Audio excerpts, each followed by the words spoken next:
तो इनपुट के अंदर हम यूज़र की आईडी भेजते थे और हम मैच करते थे डेटा मंगा के कि भाई क्या ये आईडी और ये यूज़र की आईडी जो हमें मिली है ये बराबर है। जब वो बराबर होती थी तो उस यूज़र के डेटा को हम डेटाबेस में से निकाल लेते थे और क्या करते थे, फ्रंट एंड पे रिटर्न कर देते थे। ये तो सबको क्लियर होगा। क्लियर है? तो तेज आवाज़ में बता दें। Yes sir. ये क्लियर है? सिंगल यूज़र का डेटा जैसे हमने फैच किया। बट अब होता क्या है हमारे पास कि सबसे पहली तो चीज़ हम इसको ऐसे देख लेंगे कि भाई हमने ये तो कर दिया, स्पेसिफिकली हमने एक चीज़ कर दी। अब क्या होता है कि एक मिसाल है, आप लोगों ने देखा होगा बहुत जगह पे कि किसी के नेम की स्पेलिंग गलत लिखे हुए हो, तो हम पहचान लेते हैं कि यार ये इस चीज़ के स्पेलिंग गलत लिखे हुए हैं। सो एआई जो कंप्यूटर है, लेकिन कंप्यूटर तो इस चीज़ को ऐसे ही देखेगा कि भाई अगर ALI अली लिखा हुआ है, अगर किसी ने डबल आई लिख दिया तो वो तो उसके लिए दोनों डिफरेंट चीज़ें हैं। सो ये जो चीज़ें थी ना स्टार्टिंग के अंदर जब एआई स्टार्ट हुई थी, that is called symbolic AI. ये इस चीज़ को हम बोलते थे सिम्बॉलिक एआई। ये भी एआई के अंदर आती है। ये बिल्कुल इनिशियल स्टेजेस ऑफ एआई है। जब प्रोग्रामिंग स्टार्ट हुई थी इसको सिम्बॉलिक एआई का नाम दिया गया था। ठीक है। फिर फास्ट फॉरवर्ड टू टुडे कि भाई अब हम क्या करते हैं कि कोई इस टाइप का बिहेवियरल काम जो होता है वो हम किससे कराते हैं, LLM से कराते हैं। क्योंकि LLM इस चीज़ को हमारी रिक्वायरमेंट को समझ के इस चीज़ का जवाब दे सकता है कि भाई मैंने जो सवाल किया है, अब वो डेटा तो मेरे पास है, LLM के पास है, बस उसको उसका जवाब निकाल के हमें देना है। ऐसे ही है ना, LLM यही करता है ना। ओपन एआई के ऊपर ChatGPT पे जाते हैं भाई, हम बोलते हैं कि भाई tell me something about Next.js, तो वो हमारे को Next.js का इंट्रोडक्शन दे देगा पूरा का पूरा निकाल के, ऐसे ही देगा ना। अब Next.js की स्पेलिंग गलत लिख दें आप, ई बाद में लिख दें, एक्स पहले लिख दें, समझ जाएगा ना वो। तो ये वाली जो चीज़ होती है, ये LLM का पूरा जो कॉन्सेप्ट है ना वो इस चीज़ के ऊपर बेस करता है। अब हमारे पास जो LLM के पास बहुत सारा हमारे पास तो डिफरेंट टाइप का डेटा है ना। हम डेटा के अंदर देखें तो सारा का सारा कोई उस टाइप का डेटा थोड़ी है। LLM के पास हिस्ट्री का डेटा है। LLM के पास आप जाएं भाई, हिस्ट्री ऑफ प्रीवियस एम्पायर्स के बारे में आप पूछें, आप जो है ना ज्योग्राफिकल मैप्स के बारे में पूछें, उसके पास सारा डेटा है हिस्ट्री का। अब अगर हम इस चीज़ के बारे में देखें कि भाई LLM से हम ये पूछें कि जो है ना टेम्परेचर इन 2010 के अंदर शाम 5 बजे मई की 25 तारीख को क्या टेम्परेचर था, उसके पास वो भी डेटा है। बट LLM के पास कौन सा डेटा नहीं है, करंट डेटा और रियल टाइम डेटा। ये जो दो चीज़ें हैं ना, ये LLM के पास नहीं है। क्या पता हो भी बहुत सारे LLM इस चीज़ के ऊपर काम कर रहे हैं और कर भी रहे हैं। ठीक है, आप देख रहे होंगे ChatGPT जो है वो क्या करता है, ChatGPT का जो वेब कंसोल है उसकी बात कर रहा हूँ, वहाँ पर वो क्या करता है, जैसे ही उसके पास वो जाता है, देखता है LLM के पास से नहीं है, वो वहाँ से कहाँ जाता है, वेब सर्च कर देता है, फौरन के फौरन लिखा हुआ भी आ रहा होता है। अच्छा मेरे पास पेड वर्जन है, उसमें तो लिखा हुआ आ रहा होता है, फ्री में पता नहीं है कि नहीं है, ये मुझे नहीं पता, लेकिन वो वेब सर्च करता है। ठीक है। अच्छा आप उसको एक फाइल दे दें, वो तो LLM है ना, तो वो फाइल को पढ़ के भी जो है ना उसके अंदर से डेटा निकाल के और कुछ ना कुछ आपको प्रोसेसिंग करके दे देता है। अब ये जो चीज़ें हैं ना, ये नॉर्मल LLM की जो हमारी API है ना उसके पास नहीं है। रियल टाइम डेटा नहीं है और करंट डेटा नहीं है। अब क्या करें अपनी एप्लीकेशन बनाने के लिए, अब वो डेटा हमें प्रोवाइड करना पड़ेगा, सिंपल सी बात है। ऐसे ही करना पड़ेगा ना, जब जो डेटा है नहीं वो तो प्रोवाइड करेंगे हम। अपनी डेटाबेस में हमारा जो डेटा होता है वो भी तो हम प्रोवाइड करते हैं। अब एक मिसाल है, ये तो दो टाइप के पब्लिक डेटा होगा, जो रियल टाइम डेटा हो गया और जो करंट डेटा हो गया। अब एक डेटा है जैसे कि भाई मेरे डेटाबेस के अंदर ऑर्डर्स हैं, सही है। अब वो ऑर्डर्स का डेटा क्या मैं AI को दूंगा, क्या LLM के पास होना चाहिए? नहीं होना चाहिए ना। तो वो डेटा भी LLM के पास नहीं होगा। एक मिसाल है, नादरा का डेटाबेस है, लास्ट टाइम भी एग्जांपल दी थी। नादरा कभी अपना डेटा लीक करेगा? US के जो सिटीजन्स का डेटा है कभी वो लीक करेंगे? बट क्या वो AI के अंदर अपनी एप्लीकेशंस को स्मार्ट वे में नहीं बनाएंगे? बनाएंगे ना। तो इस डेटा को यूज़ करने के लिए हमें कुछ ऐसी चीज़ चाहिए थी जो कि LLM के पास डेटा भी आ जाए और वो उसके ऊपर प्रोसेसिंग करके हमें दिखा भी दे। ऐसे ही था ना। सो उन्होंने एक कॉन्सेप्ट बनाया टूल का। उन्होंने क्या किया कि भाई हमें एक चीज़ बना के दी जाएगी और वो उनके पास रखी हुई होगी एज अ टूल। टूल क्या होता है? एक, नहीं नहीं, अगर आम अल्फाज में बात करें, कोई औजार की बात हो रही है ना कि भाई कोई ये टूल है, जैसे हमारे पास नॉर्मल टूल होते हैं, स्क्रू ड्राइवर होता है, क्या करते हैं हम उनसे? हेल्प लेने के लिए होते हैं ना। कोई स्क्रू को हमें टाइट करना है या अनटाइट करना है तो वो किसी टूल की वजह से होगा ना, मतलब उसका कोई ना कोई पर्पज़ होगा। तो वो जो टूल है ना वो हमारी हेल्प के लिए है। हम एलएलएम को बता देंगे कि भाई एलएलएम के पास ना अपनी प्रेसिडेंस है, वो उसको पता है और वो उसका डिसीजन होगा। ये जो असिस्टेंट है हमारा, असिस्टेंट हम क्यों बनाते हैं? क्योंकि that can take decision on behalf of us. ऐसे ही था, यही पढ़ा हमने असिस्टेंट के बारे में। सो हमें ये चीज़ की टेंशन लेने की ज़रूरत नहीं है कि क्या वो वेब सर्च करेगा पहले, क्या वो क्वेरी करेगा, क्या वो एलएलएम के डेटा में से लाएगा, क्या वो टूल कॉल करेगा। हमें वो टेंशन नहीं लेनी। हमें क्या करना है? हमें एक टूल बना के उसे प्रोवाइड करना है। अब वो एलएलएम के ऊपर है कि वो कब कॉल करता है उसे, और हमने उसको बता देना कि ये रहा आपका टूल और हम उससे क्वेरी पूछ रहे हैं। अब वो खुद ही इस चीज़ के ऊपर डिसीजन लेगा कि भाई जब भी हम उससे रियल टाइम डेटा के बारे में अपडेट लेंगे तो वो क्या करेगा? टूल को कॉल करेगा। टूल के अंदर क्या होगा? कोई ना कोई एपीआई कॉल कर रहे होंगे हम, वो जो रियल टाइम डेटा है या जो करंट डेटा है उसको फैच करने के लिए, ऐसे ही होगा। और उस डेटा को फैच करके हम क्या करेंगे? जेसॉन डेटा को एलएलएम को प्रोवाइड कर देंगे, असिस्टेंट को प्रोवाइड कर देंगे। असिस्टेंट क्या करेगा उसके ऊपर? उसके जो रिस्पांस आया होगा वो जो जेसन में होता है ना, अब जेसन तो नॉर्मल यूज़र को रीडेबल नहीं होता, तो फिर वो क्या करेगा? उसको एक वेल स्ट्रक्चर्ड फॉर्मेट के अंदर उसको रिप्रेजेंट करेगा और हमें रिटर्न कर देगा। सिंपल सा कॉन्सेप्ट है टूल्स का। यहाँ तक समझ में आ गया?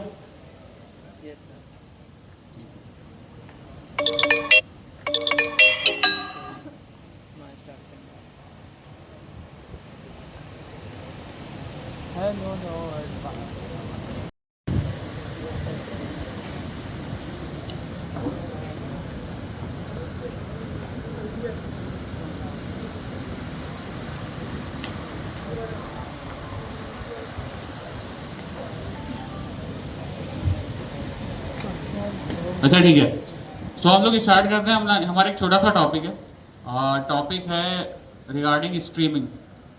सही है।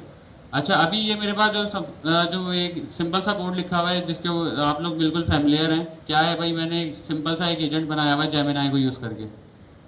क्लियर है? उसके अंदर एक्सटर्नल क्लाइंट, मॉडल, असिस्टेंट वगैरह सारी चीज़ें डिफाइंड है, जो बेसिक हमारा कोड है, जो हमने लास्ट 2 क्लासों से हम देख रहे हैं।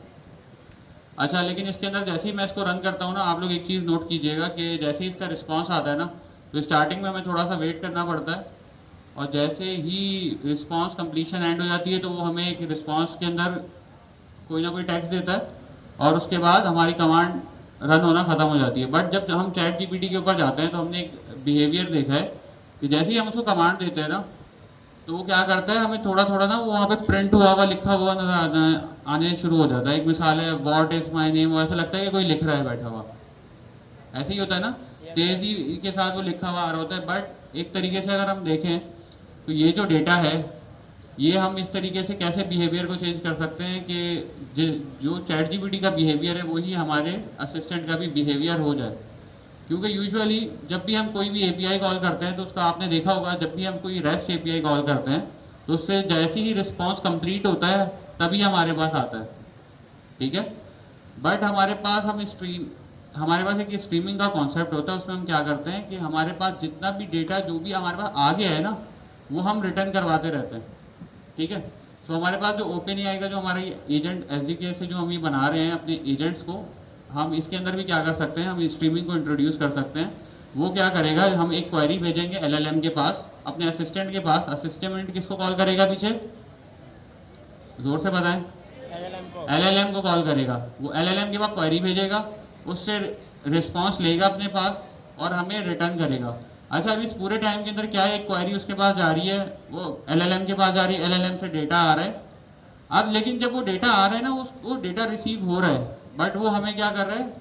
रिटर्न नहीं कर रहा। वो सारा डेटा अपने पास जमा कर रहा है, फिर जैसे ही कंप्लीट हो जाएगा ना तो वो हमें एंड के अंदर रिटर्न करेगा। ऐसे ही हो रहा है। अच्छा, बट अब हम क्या चाहते हैं? हम ये चीज़ नहीं चाहते कि एक मिसाल है, अभी ये तो 2-3 लाइनें थी जो प्रिंट हो गई फ़ौरन के फ़ौरन। मैं चाह रहा हूँ कि भाई 1 लाख लाइन का ऐसे लिखूँ किसी चीज़ के ऊपर, तो उसमें कितना टाइम लगेगा? तो अब मैं अपने रीडर को वेट भी नहीं करा सकता ना। सो अब 1 लाख लाइन का जो रिस्पॉन्स है उसके अंदर कितना टाइम लगेगा, यूज़र को लगेगा कुछ हो ही नहीं रहा। सो इस बिहेवियर के लिए हम क्या करते हैं, हम जो है ना स्ट्रीमिंग कर देते हैं वहाँ पे कि हमारा जो रिस्पॉन्स है वो आहिस्ता आहिस्ता टुकड़ों की फॉर्म के अंदर हमारे पास यहाँ पे आ रहा होगा। क्लियर है? तो वो किसी ने पढ़ा हुआ है? Yes sir. सबने पढ़ लिया लग रहा है, ऑनलाइन क्लासेस सारे ले रहे हैं, सब लोग ले रहे हैं। Yes sir. आवाज़ कम आ रही है बहुत। PIS। चलें जी, फिर बताए कोई कि क्या क्या चेंजेस हमें इसके अंदर करने पड़ेंगे ताकि ये हमारा जो नॉर्मल रिस्पॉन्स है वो स्ट्रीमिंग रिस्पॉन्स के अंदर आ जाए। चेंज हो जाए। करना पड़ेगा stream. Yes sir. Run streamed. क्या करें यहाँ पे? स्ट्रीम्ड। रन स्ट्रीम्ड करते हैं। और अवेट को हटाना है इसके अलावा अवेट को हटाना है। लूप लगा दें यहाँ पे। For yes sir. लूप लगा दिया। फॉर के बाद आगे रिजल्ट डॉट इवेंट है, मेथड है। Code nothing very nice. बस हो गया। हेलो पे मुझे क्या कह रहे हैं? क्या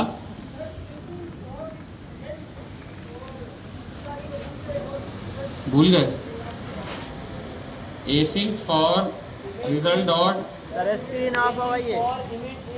शेयर नहीं हो रही।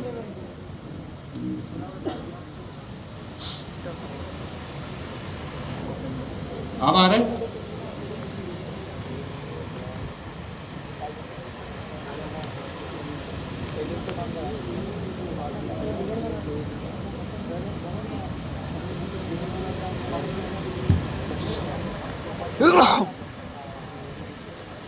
ये कह रहे थे आप?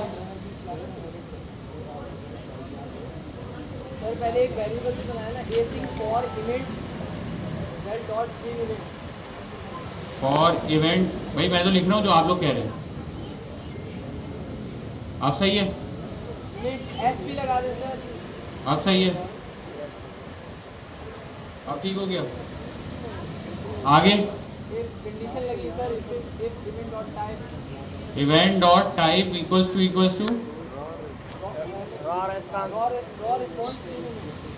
Raw response and stream event.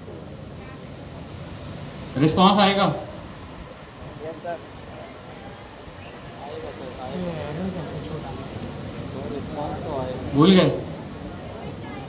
देखें ये जो वजह है ना, ये मैं जान के करवा रहा हूँ। इसके अंदर क्या होता है, ये चीज़ें ना आपको कॉल होती रहती हैं। अब आपका पता है क्या मसला हो रहा है आप लोगों को? आप लोग कोड तो कर रहे हो, आप लोग ना अपने हैंड से कोड नहीं लिख रहे। यहाँ से पकड़ा छापा चला दिया हो गया, वहाँ से पकड़ा छापा चला दिया हो गया, सर जिया की रेपो से छापा, कर्सर AI है तो बल्ले बल्ले, वो तो बस उसको प्रॉम्प्ट दिया, उसने लिख के दे दिया। यही हो रहा है ना? नहीं तो ये 2 लाइनों के अंदर 4-5 मिनट लग गए, अभी भी कंप्लीट नहीं हुआ है स्ट्रीमिंग। कोड को आप लोग बाय हैंड करें। देखिए AI यूज करने का भी ना एक तरीका है, जो कि हम लोग क्या यूज नहीं करते। मैं तो चलाता ही कर्सर हूँ, हमजा भाई VS कोड यूज करते हैं। नहीं, हमजा भाई भी कर्सर ही यूज करते हैं, तो क्या हम लोग यूज नहीं करते? काम जब आप लोग कर रहे हैं ना, एक मिसाल है आप लोग जॉब पे हैं, आप लोग कुछ भी कर रहे हैं, एट दैट टाइम आप लोग कर्सर यूज करें। जिस चीज़ के अंदर आपकी स्किल पहले से डेवलप है ना, सिर्फ और सिर्फ उस चीज़ के लिए कर्सर को यूज़ करें, AI को यूज़ करें।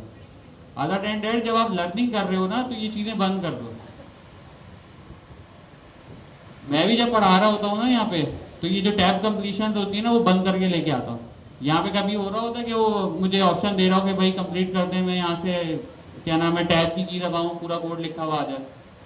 नहीं करते ना हम लोग, ये पूरा कोड लिख रहे होते हैं हैंड से, ताकि आप लोगों को समझ में आए कि क्या फ्लो के अंदर कोड आ रहा है। तो ये चीज़ आप लोगों के ऊपर भी है कि भाई जब आप लोग वो कर रहे हो ना, तो उस चीज़ को हाथ से लिखो, जब ही समझ में आएगा। अदर देन दैट समझ में नहीं आएगा, ऐसे ही फंसे रहोगे। फिर यही हो रहा है ना अभी। एक इसकी कंडीशन में क्या लिखा हुआ है वो समझ में नहीं आ रहा। याद आ गया? बताएं फिर। अब यहाँ पे एंड लिख दें, एंड।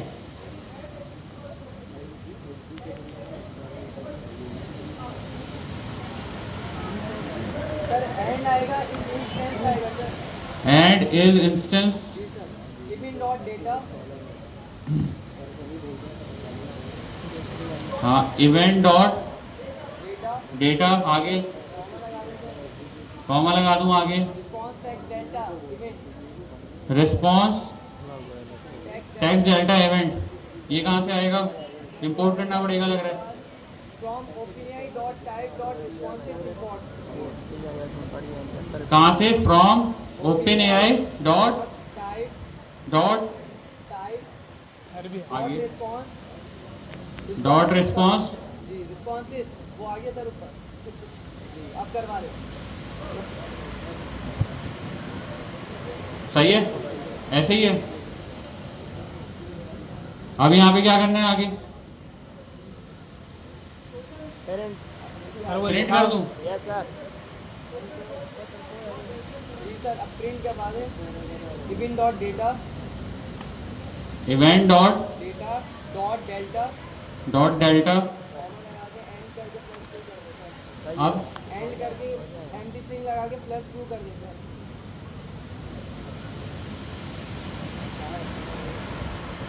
एंड लगा दूं ये? ये sir E N D equals to empty string लगा दें सर। बस, हो गया। कॉमा प्लस 2 और plus 2 plus two plus FLUS flush equals to 2 कर दें सर। सर स्मॉल एफ आएगा। स्मॉल एफ कर दिया।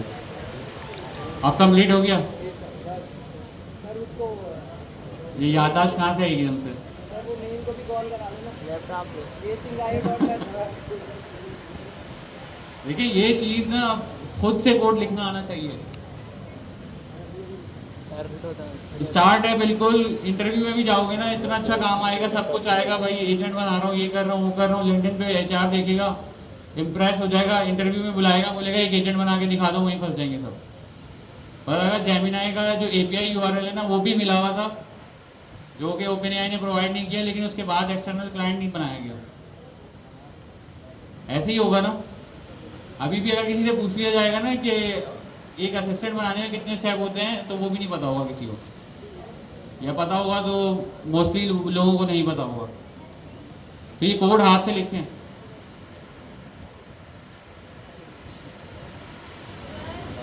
जी जी मैम, मैं समझाऊंगा। क्या आया? कहाँ से? Result await. हटा दिया।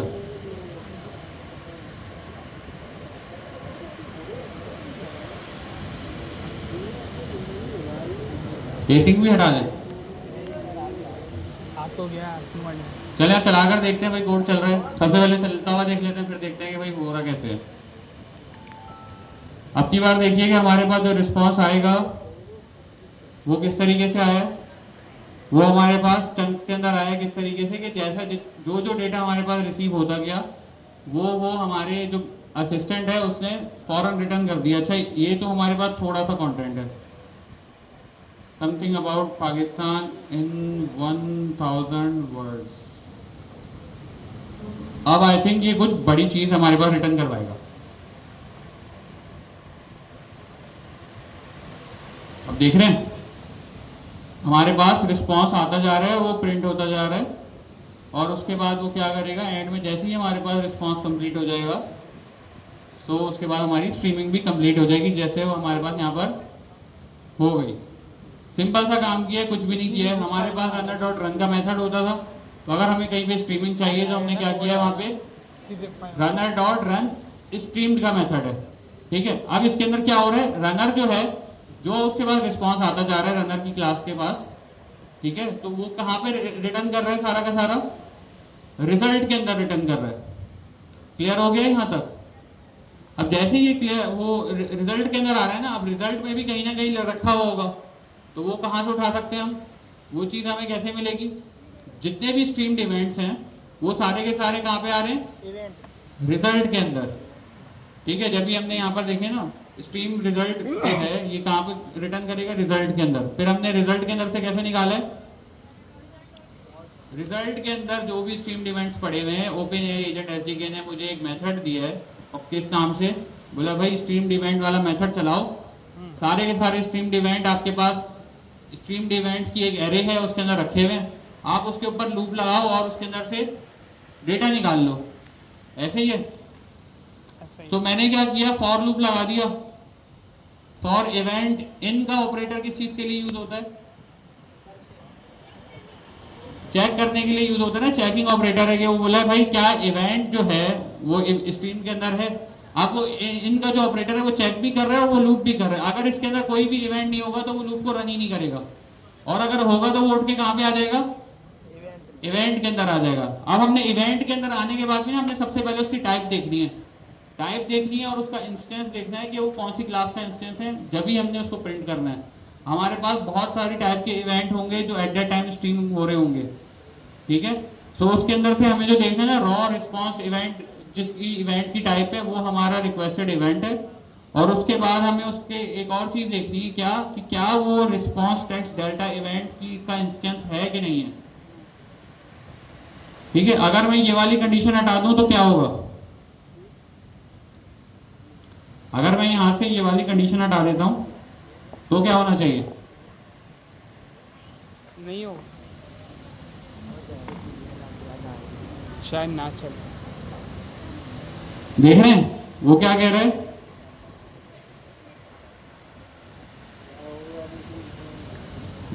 यहां पे वो कह रहे हैं ऑब्जेक्ट हैज नो एट्रीब्यूट, और कह रहे हैं नो एट्रीब्यूट डेल्टा। अब वो क्यों कह रहा है? क्योंकि हमने नैरोइंग नहीं की थी, पहले ही उसके बाद इवेंट आया उसके अंदर था ही नहीं, उसने एरर दे दिया। तो हमने क्या किया है, इस वाली ये जो हमारे पास आया है ना इंस्टेंस, ये वाली जो हमने लगा रखी है बाद वाली जो कंडीशन है, उससे हमने नैरोइंग की हुई है कि भाई जो रिस्पॉन्स टेक्स्ट डेल्टा इवेंट का इंस्टेंस हो ना, जो इस क्लास से मैच करता हो, वही वाले हमें इवेंट चाहिए। तो बस हमने उसके बाद किया, उसके बाद जो event dot data dot delta हमने प्रिंट करवा दिया, और उसके बाद ये जो end equals to empty string और फ्लैश इक्वल्स टू ट्रू, ये किस चीज के लिए लगाया हमने? ये कोई बता सकता है?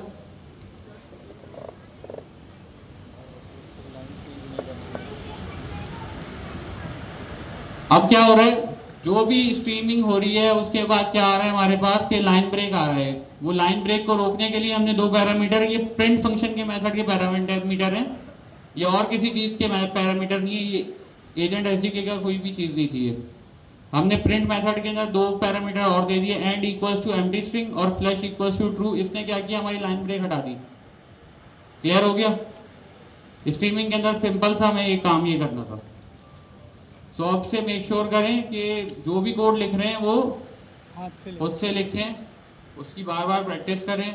इससे क्या होता है, ये कुछ भी नहीं होता, ये सबकॉन्शियस मेमोरी के अंदर आपके आ जाता है। आज के टाइम पे अगर मैं आपको बोलूँगा कि फॉर लूप लिखो या पाइथन का फंक्शन बनाओ, तो आंख बंद करके भी आप लोग बना देंगे, सोते से उठ के भी बना देंगे। क्यों? क्योंकि उसकी प्रैक्टिस इतनी हो गई है आपको कि उसके लिए आपको बार बार चैट जीपीटी के पास जाने की नीड नहीं है, वो सिंटेक्स आपको याद हो गया।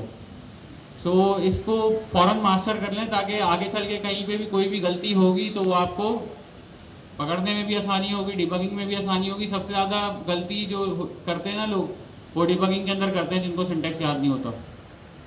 ठीक है, तो अभी तो आप लोगों का स्टार्ट है, तो भाई सिंटेक्स को थोड़ा सा मास्टर करें। ये कोड खुला हुआ है, 4 लाइन का कोड है, ये कॉपी कर लें।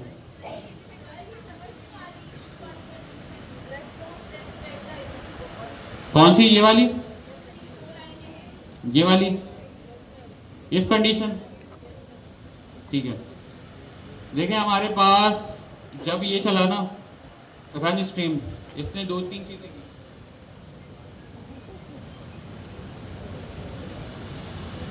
जब रन स्ट्रीम का मेथड चला ना, तो उसने जो है ना बहुत सारा डेटा ना रिटर्न करना शुरू किया रिजल्ट के अंदर। अच्छा, हर जो भी चीज वो रिटर्न कर रहा था ना, वो उसको बोलता है इवेंट। ठीक है, वो हमारा जो रिस्पॉन्स का डेटा है वो भी उसको भी इवेंट बोल रहा है। वो वहां से ना लास्ट स्ट्रीम रिस्पॉन्स का टाइम भी रिटर्न कर रहा है कि भाई कब रिटर्न किया था।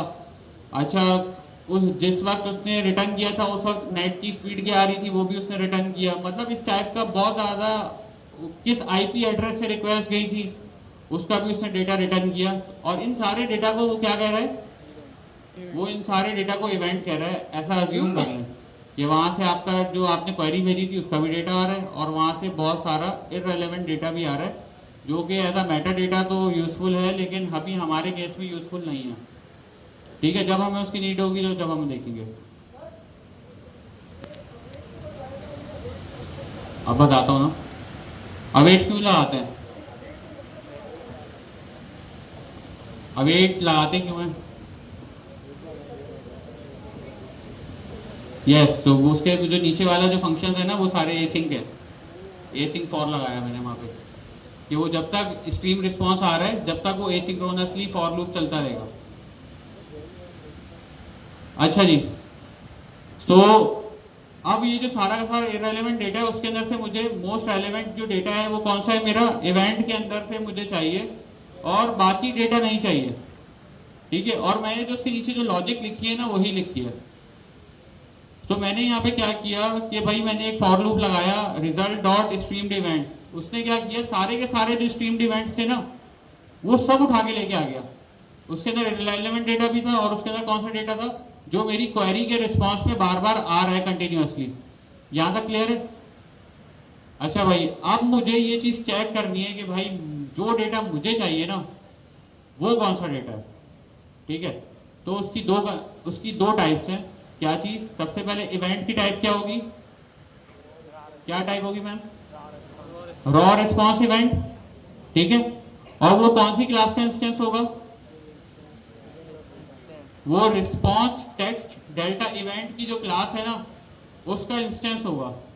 तो ये दो चीज़ें हमें पता है अपने डेटा के बारे में कि भाई ये मुझे पहले से ही पता है कि जो मेरा रिस्पॉन्स आएगा ना उसकी ये दो खुसूसियात हैं जो पहले से ही मुझे पता थी। मैंने वहाँ पे इसकी कंडीशन लगा दी और सारा डेटा नेगलेक्ट कर दिया और यहाँ पर अपने जो पसंद का डेटा था वो क्या कर दिया, प्रिंट कर दिया। सिंपल है। अब क्लियर है सबको, अब क्लियर है? ठीक है। अच्छा, ये कोड लिख लें आप लोग, ये 4 लाइन का कोड है। तो उसके बाद फिर नेक्स्ट टॉपिक पे जाता हूँ। पता चल जाएगा अभी। अच्छा जी, अभी आप लोगों का जो टॉपिक है वो टूल कॉलिंग ही है। अभी आप लोगों ने स्ट्रीमिंग पढ़ा, उसके अलावा भी आप लोग टूल कॉलिंग करेंगे। लेकिन मैंने ये चीज़ नोट करी है, बहुत सारे स्टूडेंट्स को यही नहीं पता कि एजेंटिक एआई आप यूज़ कहाँ करेंगे। तो आप एजेंट बनाना सीख रहे हैं, उसका करेंगे क्या? तो कितने लोगों को पता है और बता सकते हैं भाई कि क्या करेंगे? जी,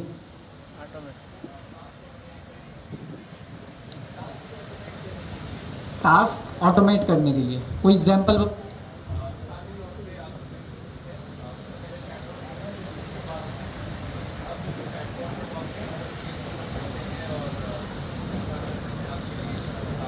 ठीक है, बिल्कुल।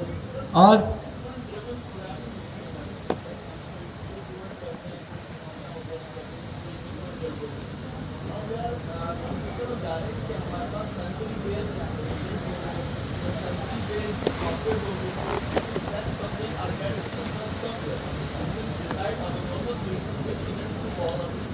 सही है, सही हो गया।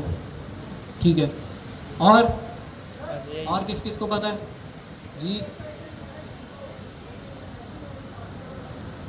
कोई ऐसा एजेंट बना है जो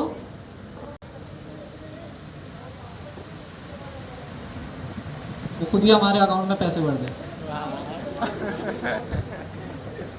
ठीक है, तो अच्छा एक दफ़ा हैंड रेस करके बता दें किस किस को पता है एजेंटिक एआई से आप क्या क्या कर सकते हैं।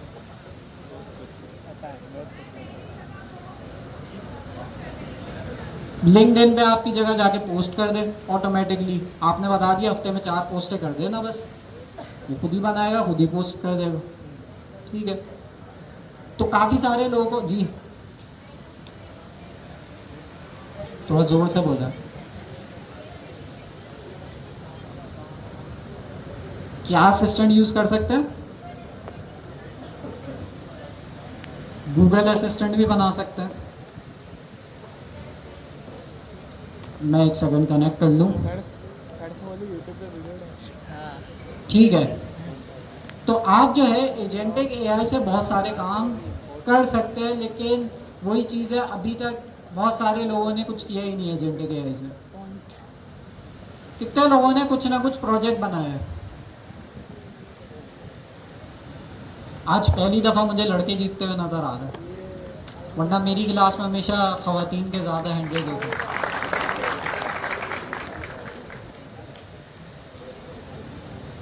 चले, तो मुकाबला सख्त है। वो ख़वातीन के छोटे छोटे हाथ भी ऐसे हैंडल्स होते हैं, वो दिखते नहीं हैं। खैर, तो एजेंटिक एआई से आप बहुत सारे काम कर सकते हैं, और बहुत सारे लोगों ने बनाना भी शुरू कर दिया है, बहुत अच्छी बात है। शोकेस वाले चैनल पे आप लोग पोस्ट करें, लिंक्डइन पे शेयर करें, एक्स पे शेयर करें, अब तो अनबैन हो गया। उसके अलावा जो है, जिनको नहीं पता एजेंटिक एआई से आप क्या करेंगे, उनको बता देते हैं भाई। एजेंटिक एआई से आप, जैसे यहाँ से इन लोगों ने भी बताया, टास्क को ऑटोमेट कर सकते हैं। अच्छा, अच्छी बात यह है कि आप लोगों ने वेब डेवलपमेंट पढ़ी हुई है। अगर हमारे कुछ स्टूडेंट्स ऐसे हैं जिन्होंने स्टार्ट ही एआई से किया, तो वो देखें कितना कंफ्यूज होते होंगे कि ये यूज़ कहाँ हो, क्योंकि उनके पीछे माइंड में कोई एप्लीकेशन है ही नहीं ना। आपके माइंड में तो ई कॉमर्स का हैकाथॉन है और पोर्टफोलियो वेबसाइट है, मतलब बहुत सारी एप्लीकेशन आप पहले बना चुके हैं। तो आपके दिमाग में यूज़ केस आते हैं कि आप कैसे बना सकते हैं। आप लोग क्या कर सकते हैं, इस एजेंटिक एआई जो आप पढ़ रहे हैं, ओपन एआई एजेंट्स एसडीके को यूज़ करते हुए, उसके थ्रू आप बहुत सारे काम कर सकते हैं। फॉर एग्जांपल, ये एक वेबसाइट है discord.com। यहाँ पर आप जो है ना नाइट्रो खरीद सकते हैं। नाइट्रो कुछ नहीं, आपके चैनल्स को अपग्रेड कर देता है। जाहिर है इसमें पेमेंट देनी होती है, उसके बाद आपके जो भी सर्वर होता है उनको अपग्रेड कर देता है। आप ज़्यादा फाइल्स अपलोड कर सकते हैं, ज़्यादा बड़ी फाइल्स अपलोड कर सकते हैं, आप अपने इमोजीज लगा सकते हैं, HD में वीडियो स्ट्रीमिंग कर सकते हैं। तो ये नाइट्रो डिस्कॉर्ड के अंदर है। अब मैं एक आम यूज़र हूँ, मुझे पता नहीं है डिस्कॉर्ड, जैसा आप लोग शुरू में आया था आपको बोला था डिस्कॉर्ड यूज़ करो, किसी को यूज़ ही नहीं करना आ रहा। हाँ, अगर मैं यहाँ पे कोने पे एक एजेंट दे दूँ चैटबॉट वाला, जिससे क्या होगा कि आप उसको बोलोगे कि भाई डिस्कॉर्ड के अंदर मैं यहाँ पे एक चैटबॉट भी कोई खोल लेता हूँ।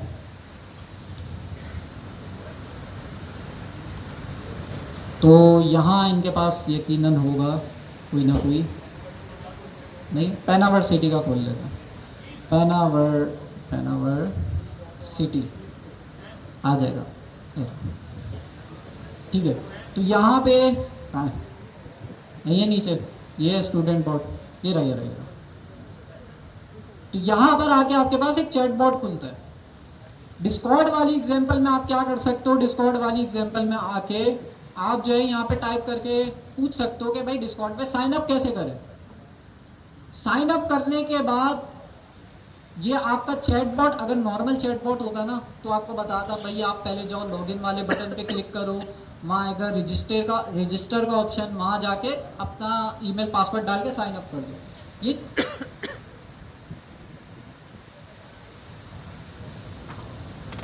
अच्छा, एक सेकेंड, सही है। तो ये चैटबॉट, नॉर्मल चैटबॉट क्या होता कि आपके पास ऐसे खुल जाए। नॉर्मल चैटबॉट आपके पास क्या करता,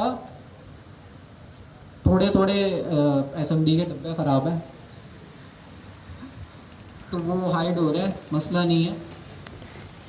ये दिख रहा होगा आपको चैटबॉट। चैटबॉट नॉर्मल होता तो वो क्या बोलता आपको कि जाके लॉगिन के बटन पे क्लिक करो, साइन अप का ऑप्शन आएगा, वहाँ ईमेल पासवर्ड डालो और हो गया। लेकिन अगर ये एजेंट होता तो वो क्या करता, आप इसको बोलते मुझे साइन अप करना है, यहाँ पर आपके पास साइन अप का फॉर्म आ जाता, यही चैट के अंदर ही साइन अप का फॉर्म आ जाता।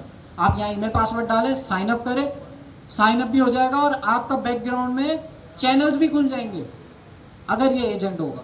इससे क्या हुआ, यूज़र एक्सपीरियंस बहुत अच्छा हो गया। अब कोई नया यूज़र आता है उसको ढूंढना नहीं पड़ेगा भाई साइन अप कैसे करना है, चैनल्स कैसे खोलने हैं। वो सिंपली यहाँ पर आएगा, चैट पे लिखेगा और चैट जो है ऑटोमेटिकली बैकग्राउंड में उसके लिए काम कर देगी। अब मैं यहाँ पे बोलता हूँ भाई मुझे नाइट्रो ख़रीदना है, नाइट्रो का भी मैंने बताया इसमें सब्सक्रिप्शन है बेसिकली डिस्कॉर्ड की, तो डिस्कॉर्ड की सब्सक्रिप्शन लेने के लिए यही पेमेंट का ऑप्शन आ जाएगा चैट के अंदर ही, तो ये एजेंट है। तो इस तरह की आप एप्लीकेशंस बना सकते हैं। इससे क्या होगा, जो नॉर्मल यूज़र है आपकी वेबसाइट पे आ रहा है, अगर उसको कोई चीज़ परचेज करनी है या आपकी वेबसाइट में कोई कोर्स, आपकी वेबसाइट कोई कोर्स सेल कर रही है, जैसे पेनावर्सिटी है, अब मैं यहाँ पे अपना डिस्क्रिप्शन बताऊँ तो पेनावर्सिटी का ये एजेंट क्या करना चाहिए, मेरे डिस्क्रिप्शन के मुताबिक मुझे यहाँ पे कोर्स सजेस्ट कर दे। और कोर्स इस तरह से नहीं कि भाई कोर्स के नाम ना लिखे हैं, कोर्स के पूरे पूरे कार्ड लिखे हुए हैं, जिस पे मैं क्लिक करूँ तो वो कोर्स खुल जाए। ये एजेंट का एक यूज़ केस है। दूसरा यूज़ केस ये है कि आप चीज़ों को क्या कर सकते हैं, ऑटोमेट कर सकते हैं। ऑटोमेट से मुराद ये कि आज हम करेंगे भी, एक एप्लीकेशन बनाएंगे, ऑटोमेशन तो नहीं करेंगे लेकिन एक एप्लीकेशन बनाएंगे। ऑटोमेशन के अंदर क्या, ऑटोमेशन का क्या मतलब है, कोई भी टास्क खुद ब खुद होता रहे।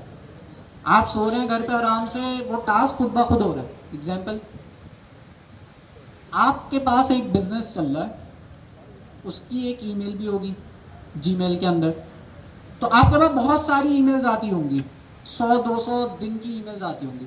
इसी तरह से गवर्नर हाउस में बहुत सारे स्टूडेंट्स की ईमेल आती होंगी, तो हम ये वाला यूज़ केस लेके चल रहे हैं। बहुत सारे लोगों की ईमेल्स आ रही हैं, अब मैनुअली एक बंदा अगर उसको बिठा दें कि भाई ईमेल चेक करते रहो, उसको कितना टाइम लगेगा।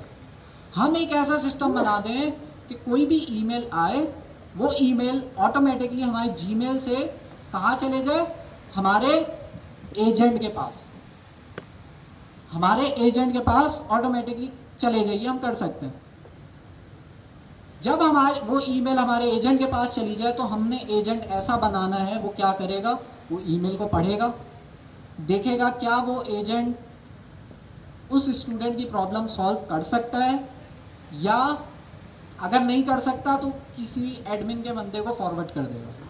तो ये एजेंट ऑटोमेटिकली क्या कर रहा है, जितने भी गवर्नर हाउस की जो भी चीज़ें आ रही हैं, ईमेल्स आ रही हैं, वो सारी हैंडल कर रहा है।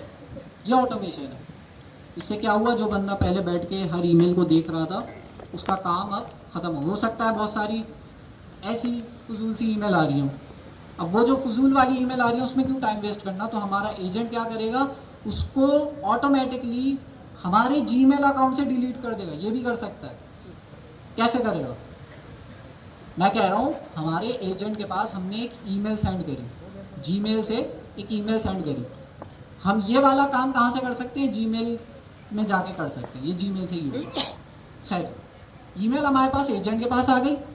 अब मैं एजेंट के अंदर ऐसा क्या कोड लिखूं जिससे मेरा एजेंट जो है मेरे जीमेल पे जो स्पैम वाली ईमेल्स हैं उसको खुद ही डिलीट कर दे। फॉर एग्जांपल, मेरे पास एक ईमेल आई हेलो, उसमें कुछ है ही नहीं, हेलो का मैं क्या जवाब दूँ, हाय करके चैटिंग शुरू कर दूँ, नहीं, एक फजूल सी ईमेल है। तो हेलो की मेरे पास ईमेल आई मेरे जीमेल के अंदर, मेरे जीमेल ने उस ईमेल को कहाँ भेज दिया, मेरे एजेंट के पास। मेरे एजेंट ने उस ईमेल को एनालाइज किया। मैं चाह रहा हूँ कि मेरा एजेंट क्या करे, अगर कोई भी ऐसी इररेलेवेंट ईमेल आती है तो उसको मेरे जीमेल अकाउंट से डिलीट कर दे। कैसे करेगा मेरा एजेंट, हम डिस्क्रिप्शन तो प्रोवाइड करेंगे, लेकिन मेरे एजेंट के पास मेरे जीमेल अकाउंट का एक्सेस कहाँ से आया कि वो जीमेल पे जाके उस ईमेल को डिलीट कर दे। कोड में एक्सेस देंगे ना, टूल बना के। तो ऐसे ही ब्रेन स्टॉर्मिंग करते हैं, एजेंट है, रनर है, ठीक है, ईमेल खुद ही मेरे एजेंट के पास आ रही है, वो अभी उस पर डिस्कशन नहीं कर रहे क्योंकि वो जीमेल का फिर पार्ट आ जाता है। हम फिलहाल एजेंट पे डिस्कशन कर रहे हैं। एजेंट बना लिया सिंपल सा, जो क्या कर रहा है, ईमेल को एनालाइज कर रहा है। रनर बना दिया जो हमारे एजेंट को चला रहा है। डिलीट वाला पार्ट कहाँ पे करूँगा जी, टूल बना के, टूल बनाऊंगा, एक ऐसा टूल बनाऊंगा जो LLM कॉल करेगा, उस टूल के अंदर मैं कोड लिखूंगा कि भाई जीमेल पे जाके मेरी ईमेल डिलीट कर दो, कोई नहीं, पाइथन का फंक्शन होगा, टूल बनेगा। तो ये भी आपको आना चाहिए कि कौन से केस में क्या चीज़ बनेगी एजेंट बनाते हुए। तो अब हम एक काम करते हैं, हम जो है यहाँ पर आते हैं, और एक एजेंट बनाते हैं। और ऐसा एजेंट बनाते हैं, एक प्रोजेक्ट बनाते हैं जिसके अंदर हमारी टूल कॉलिंग भी हो जाएगी, हमारा पिछला रिवाइज भी हो जाएगा। लेकिन इस बार हम जेमिनाई यूज़ नहीं करेंगे। जेमिनाई के हमने पिछली 2-3 क्लासों में बहुत एग्जांपल्स कर लिए। सेम ही स्टेप्स होता है, दफ़ा वही 3-4 लाइनें होती हैं किसी भी कनेक्टेड। हम क्या यूज़ करेंगे, हम यूज़ करेंगे ओपन एआई। ओपन एआई का हम कौन सा मॉडल यूज़ करेंगे, GPT-4o। अभी हम जेमिनाई यूज़ कर रहे थे 2.0, अब हम GPT-4o यूज़ करेंगे। उसकी वजह है, अभी हम आगे मूव होंगे तो उस पर हम डिस्कस करेंगे। बाय डिफ़ॉल्ट तो यही है। बाय डिफ़ॉल्ट ये यूज़ होगा, बिल्कुल ऐसे ही है। अगर आपने जेमिनाई को कनेक्ट नहीं किया तो ये ऑटोमेटिकली किससे कनेक्ट करने की कोशिश करेगा, GPT-4o से कनेक्ट करने की कोशिश करेगा। तो GPT-4o से कनेक्ट करने के लिए क्या करना होगा मुझे, सबसे पहला काम API की बनानी पड़ेगी, उसके बगैर हम कनेक्ट नहीं कर सकते। तो ओपन एआई की API की बनाने के लिए सबसे पहला काम आपने करना होगा, यहाँ लिखना होगा open AI platform. Open AI platform आपके पास टॉप पे ये एक वेबसाइट आ जाएगी, ओपन एआई प्लेटफॉर्म। इस वेबसाइट पे आपने जाना है।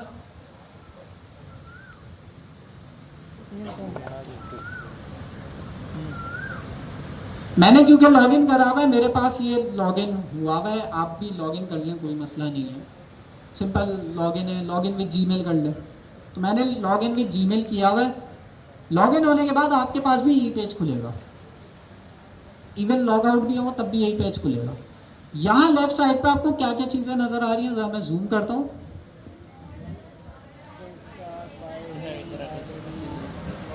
क्या क्या समझ आ रही है, क्या चीज़ किस चीज़ से रिलेटेड होंगी, ये सारी डॉक्यूमेंटेशन है। बस हमें क्या चीज़ ढूंढनी है, API की ढूंढनी है। सर्च वो कहाँ से मिलेगी, यहाँ तो सारी डॉक्यूमेंटेशन आ रही है ये लेफ्ट साइड पे। सर्च पे तो सर्च पे जाके लिखो API की,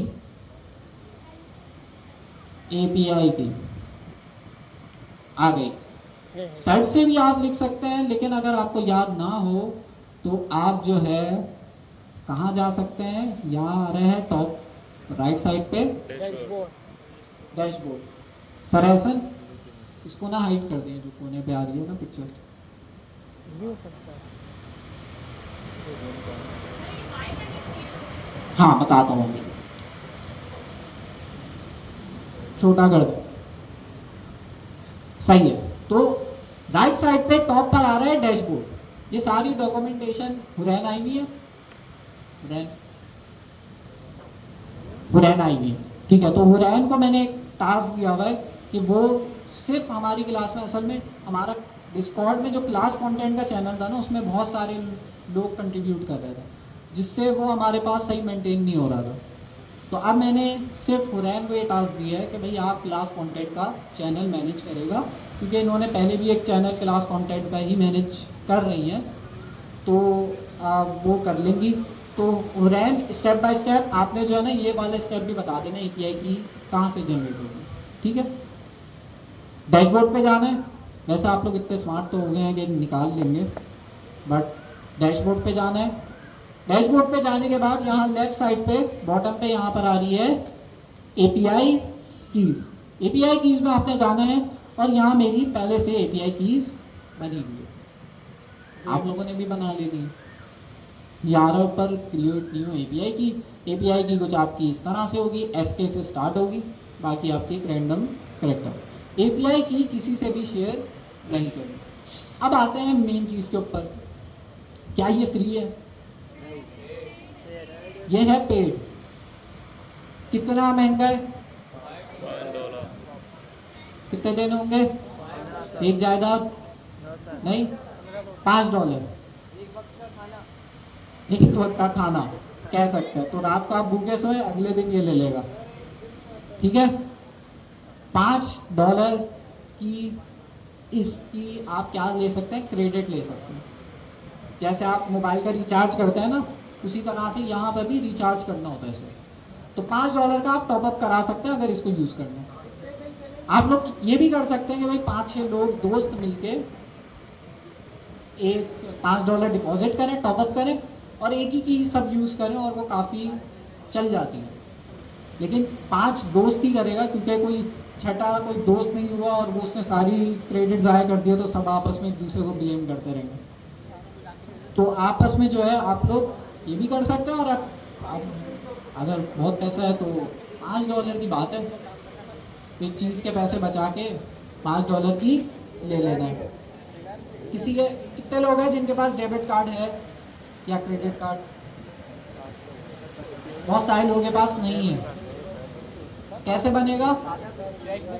जिनके पास है वो तो ले लेंगे आराम से, जिनके पास नहीं है वो चेक बुक, चेक सेंड करेंगे उनको $5 का।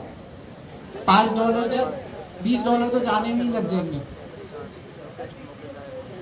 तो आप लोग जो है नया पैसे कार्ड जनरेट करा सकते हैं, आराम से मिल जाता है। वर्चुअल कार्ड भी मिल जाता है और फिजिकल कार्ड भी मिल जाता है। वर्चुअल भी सही है, फिजिकल भी सही है।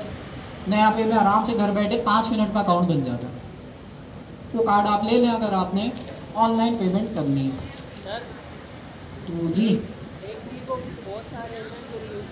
बहुत सारे एजेंट के लिए एक की को यूज़ कर सकते हैं। मैं ये की आप लोगों के साथ शेयर करूंगा तो आप लोग मेरे अकाउंट का यूज़ करने लग जाओगे और मेरे सारे क्रेडिट ख़त्म हो जाएंगे। तो आप लोगों ने क्रेडिट बाय करने होते हैं, अब वो देख लेगा कहाँ से बाय करने होते हैं। यूजेज से शायद बाय करने होंगे या बाय क्रेडिट करके आप ढूंढ ही लेंगे, कुछ इतना मुश्किल नहीं होगा। ये यूजेज है और कहाँ से आएगा? बिलिंग के अंदर से आएगा मेरे ख्याल से। प्राइसिंग का है कहाँ है? प्रॉम्प्ट्स डैशबोर्ड से। अच्छा, डॉक्यूमेंटेशन में मिल जाएगी, ठीक है। तो प्राइसिंग आप ढूंढ के जो है खरीद सकते हैं $5। अब इसके फ़ायदे हम डिस्कस करेंगे। जेमिनाई फ्री था, उसमें हम मज़े कर रहे थे। इसके क्या फ़ायदे हैं? ये महंगा है जेमिनाई से, आप प्राइसिंग कंपेयर करके देख लेगा। तो यूज़ केस के हिसाब से डिपेंड करते हैं कि आपको आपने कौन से, अगर आप किसी के लिए एजेंट बना रहे हैं तो पैसे आप देंगे, पैसे वो देगा जिसके लिए बना रहे हैं। तो इसके फ़ायदे मैं आपको बताता हूँ। सबसे पहले की बना लेनी है। की बनाने के बाद आपने ये कॉपी कर लेनी है अपने पास। इस की को यूज़ करते हुए हम एजेंट बनाएंगे। चलिए जी, अब एजेंट बनाने के लिए हम कोलैब में बना रहे हैं। कोलैब में जो है ना आराम से जो है शो हो जाता है, ठीक है। सीक्रेट्स में मैं जाऊंगा, ये काम आप उस पर भी कर सकते हैं VS कोड में, कोई मसला नहीं है।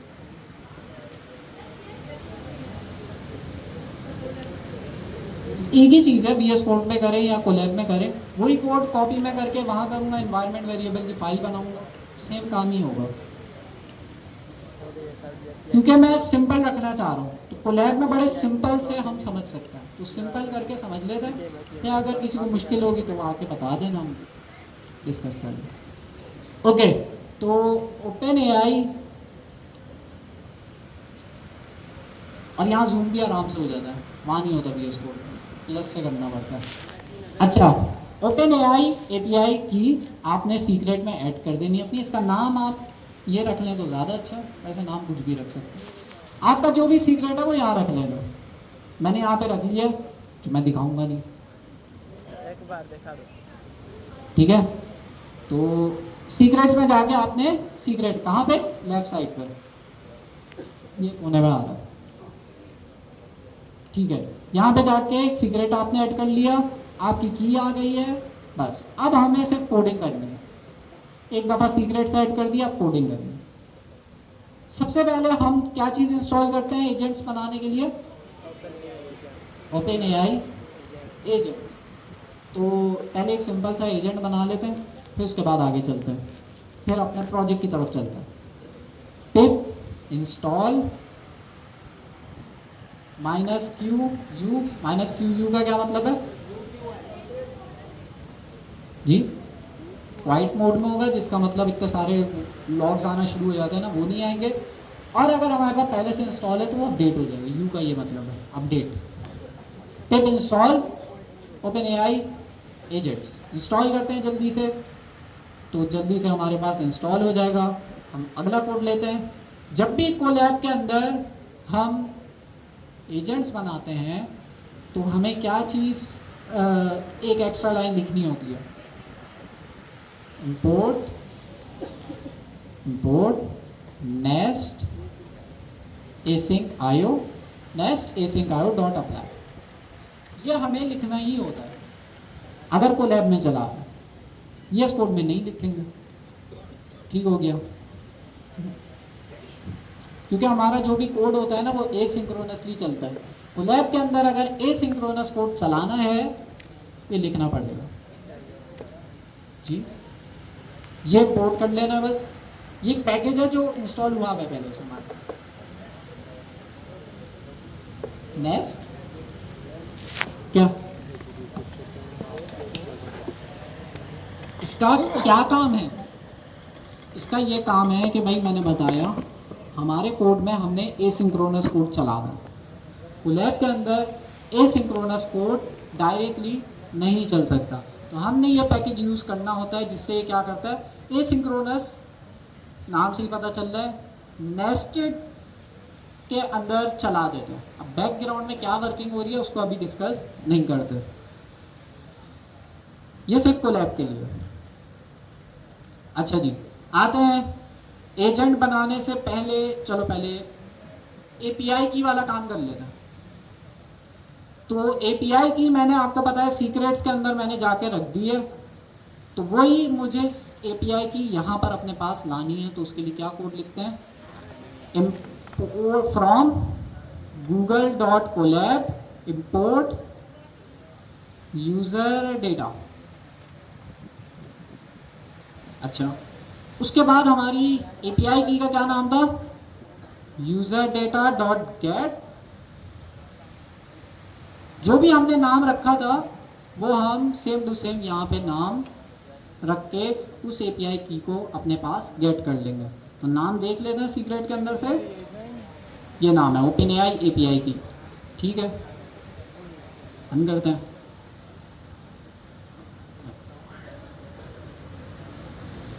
ठीक है, तो ओपन एआई एपीआई की इसका नाम था, ठीक हो गया।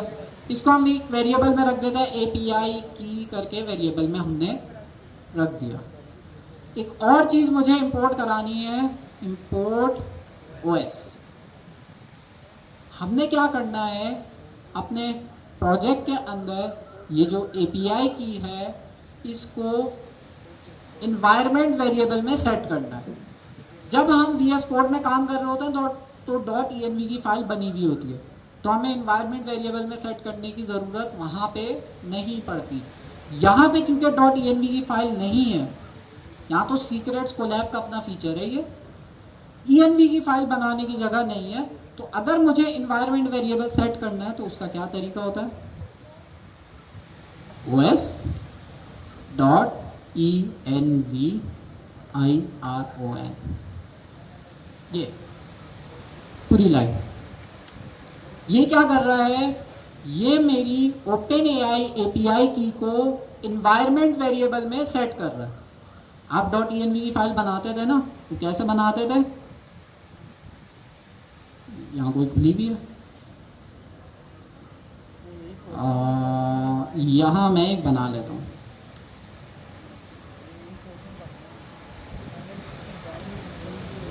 मैं बताना चाह रहा हूँ कि कैसे सेट होगा। .env सही है। तो आप जो है नॉर्मली क्या करते थे, .env की फाइल वेरिएबल के अंदर स्टोर करते थे। वही काम कोलैब में नहीं कर सकते, कोलैब में करने का जो तरीका है वो मैंने अभी लिखा। तो जब आप कोलैब में ये वाली लाइन लिखते हैं तो ये वाली लाइन बेसिकली क्या कर रही होती है, इन्वायरमेंट वेरिएबल सेट कर रही होती है। हमारा इन्वायरमेंट वेरिएबल का क्या नाम रखा है हमने, ओपन एआई एपीआई की, यही नाम यहाँ पर आ जाएगा। और इसकी जो भी वैल्यू है वो सीक्रेट से निकाल के हमारी ऑटोमेटिकली वैल्यू में आ जाएगी, ठीक है। तो एपीआई की बस इस तरह से सेट होगी, सही हो गया। अब जल्दी से हम एजेंट बनाते हैं। एक सिंपल सा एजेंट इक्वल्स टू एजेंट की क्लास यूज होती है। एजेंट के अंदर कौन सी ऐसी चीज़ है जो लाजमी पास करनी होती है? नेम। Starting name.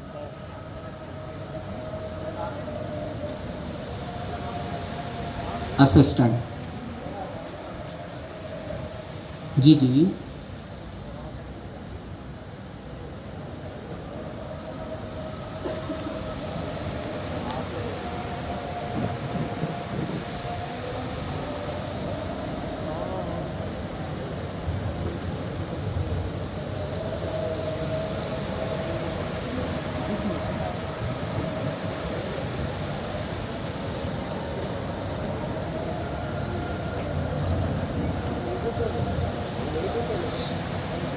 भी मैं इस कोड को समझा के फिर नमाज का ब्रेक दूंगा, फिर आप लोग नमाज पढ़ के आ जाएगा।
अच्छा जी, तो जल्दी से इस कोड को समझ लें। जेमिनाई से हम कितने सारे लाइनों का कोड लिखते थे जेमिनाई को कनेक्ट करने में। जब ओपन एआई की बारी आई तो हमें कुछ करने की ज़रूरत नहीं पड़ी। हमने सिर्फ इन्वायरमेंट वेरिएबल में की को सेट कर देना है, वो खुद ब खुद इन्वायरमेंट वेरिएबल से की उठा के यूज़ भी कर लेगा। तो इन्वायरमेंट वेरिएबल में VS कोड में तो खुद ही सेट हो जाती है, कोलैब में हमें करनी पड़ती है। उसके लिए ये OS करके हमारे पास कोड लिखा हुआ है इस तरह से। फिर हमने कुछ नहीं किया, हमने एजेंट बनाया। उस एजेंट को, अच्छा इस एजेंट को कोई इंस्ट्रक्शंस नहीं दिए, मतलब एक जनरल एजेंट है ये हमारे पास जो कुछ भी काम कर सकता है। इसको हमने रन किया, प्रॉम्प्ट क्या दिया हमने? सही लिखा है? सही नहीं लिखा। यहाँ पे दो चीज़ें आती हैं, starting agent equals to, starting agent क्या हमारा? स्टार्टिंग एजेंट का नाम है एजेंट। और दूसरी चीज़ आती है इनपुट। इनपुट मतलब हमारा प्रॉम्प्ट। तो स्टार्टिंग एजेंट और इनपुट, ये दो चीज़ें हमने पास करनी होती है हमारे कोड को, हमारे एजेंट को चलाने के लिए। चला के देखते हैं, एरर आ गया भाई। अच्छा, हमने ऊपर वाला ये वाला कोड नहीं चलाया, इसको चला लेते हैं। अब चलाते हैं तो हेलो का जवाब हमारा एजेंट देगा। दे दिया इसने, हमने प्रिंट नहीं कराया। प्रिंट कराने के लिए हम क्या करते थे? Print result dot final output. इतनी सी लाइनों से आप जो है OpenAI GPT-4o को यूज़ करते हुए एजेंट बना सकते हैं। अभी इसके और भी फ़ायदे हम नमाज के बाद डिस्कस करेंगे जी। उनके लिए एक टूल बनाएंगे। उनके पास फॉर एग्जांपल 200 लोगों की लिस्ट है, 200 लोगों की लिस्ट है। अब 200, अगर ये काम मैन्युअली आप करते हैं तो प्रॉब्लम ये होगी। अब जैसे मैंने इनकी शादी करानी है, किसकी कराएं, किसको शौक हो रहा है? परवेज भाई की। परवेज भाई आपकी शादी हो गई? हो गई है। दूसरी का ऑप्शन है क्या बात है, हिम्मत है भाई। परवेज भाई कह रहे हैं भाई मेरी दूसरी, ठीक है। उसके अलावा यहाँ पे आपको करनी है, अजान को करनी है, इस तरह से ऑनेस्ट रहना चाहिए। करनी सबको है, बताता कोई नहीं है। अजान बता रहा है, सही है, अजान को करनी है, परवेज भाई को करनी है, और तीसरा कौन है? तीसरा उबैद है। तो 3 हमारे पास यहाँ पे लोग हो गए जिनकी हम शादियाँ कराएंगे। परवेज भाई की 2 शादियाँ वो नहीं करवाएंगे, हम एक ही रहने देंगे। किसी ऐसे बंदे को पकड़ते हैं जिसकी एक हुई भी है ना बेचारा, उसका क्या कसूर है? ताए मुनीब, ये मुनीब की कराएंगे। मुनीब बड़ी मेहनत कर रहा है, तो ये हमारे पास जो भी मेहनत करने लगता है ना हमारी क्लास में, हम उसकी शादी करा देते हैं ताकि कंपटीशन कम हो जाए। तो मुनीब की हम एग्जांपल लेते हैं। मुनीब हो गया, उबैद हो गए और अजान हो गए, ठीक है। अब हम एजेंट बनाएंगे। तो पहले तो आपके पास रिश्ते कराने वाली आंटी थी, लेकिन अब उनको रिप्लेस करेगा कौन? एजेंट। लेकिन उनके पास क्या है? डेटा है बहुत सारा। डेटा काम का है सर। अगर वो मैनुअली रिश्ता देखें तो कितना टाइम लग जाएगा।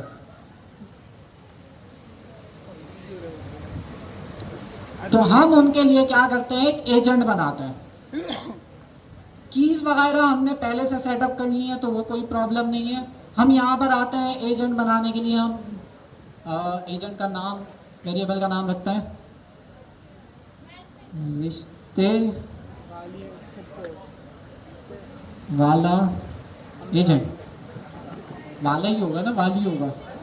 एजेंट तो मेल है ना, एजेंट फीमेल भी हो सकती है। वाली एजेंट कैसा लगेगा? रिश्ते वाली एजेंट, ओके, ठीक है। तो सबसे पहले हम क्या करेंगे? देखो जेमिनाई को भी मुझसे ज़्यादा जल्दी है। एजेंट नाम हम रखते हैं, नेम हम स्वीट सा नेम रख देते हैं, आंटी। आंटी रख देते हैं। अब ज़रूरी नहीं है आंटी हो, लेकिन वो एक अमूमन होती है, ठीक है। अंकल भी हो सकता है। अच्छा, नेम हो गया हमारे पास। उसके बाद इंस्ट्रक्शंस। इंस्ट्रक्शंस के अंदर हम बताते हैं कि ये हमारा जो एजेंट बनाया है वो क्या काम करेगा। क्या काम करवाना है हमने? मैथ्स का होमवर्क तो नहीं कराना, असाइनमेंट्स तो नहीं करवाने। क्या काम कराना है? सिर्फ रिश्ते से रिलेटेड काम करवाना है। तो इंस्ट्रक्शंस के अंदर हम कुछ ऐसी चीज़ लिखेंगे जो हमारे पास इंस्ट्रक्शन से रिलेटेड ही हो। तो हमने एक इंस्ट्रक्शंस लिख दिए यहाँ पे। अब ये बड़ी इंस्ट्रक्शंस भी हो सकती हैं, लेकिन ये सिंपल शॉर्ट सी हमने रख दी है, जिसके अंदर हमने लिखा है you are a warm and wise रिश्ते वाली aunty who helps people find matches, ठीक है। तो ये हमने इंस्ट्रक्शंस में दे दिया। फिर अच्छा, अब हम जो है यहाँ पर रनर बना देते हैं। पहले रनर बनाने के लिए runner dot run sync starting agent और इनपुट। तो इस तरह से हमारा जो है पूरा एजेंट रिश्ते वाली आंटी का एजेंट बन गया पूरा, जो कि रिश्ते कराएगा। देखते हैं कैसे कराएगा। फाइनल जो भी हमारे पास रिजल्ट आएगा उसको हम वेरिएबल में स्टोर करते हैं। जो भी हमारा फाइनल आउटपुट है उसको प्रिंट कर देते हैं। तो ये हमारा एजेंट है जो कि रिश्ते कराएगा। ये हमारा रिजल्ट निकाल के फाइनल आउटपुट को प्रिंट करेगा। हमारा जो प्रॉम्प्ट है उसमें हम क्या करते हैं, इसको मैं अगली लाइन में ले आता हूँ। हमारा प्रॉम्प्ट है अभी फ़िलहाल हेलो। हेलो की जगह पे मैं लिख देता हूँ how can you help me, how can you help me. तो ये सिंपल सा मैंने प्रॉम्प्ट दे दिया। ओके, तो चलाते हैं। चलाने के बाद हम देखेंगे, अरे बेटा मुझसे मैच मीटिंग का कोई भी काम हो बस बता दो। सबसे पहले तो मुझे तुम्हारे बारे में कुछ बेसिक इंफॉर्मेशन चाहिए होगी। अब देखें कैसे उससे पकड़ लिया कि उर्दू में जवाब देना है। कैसे पकड़ा?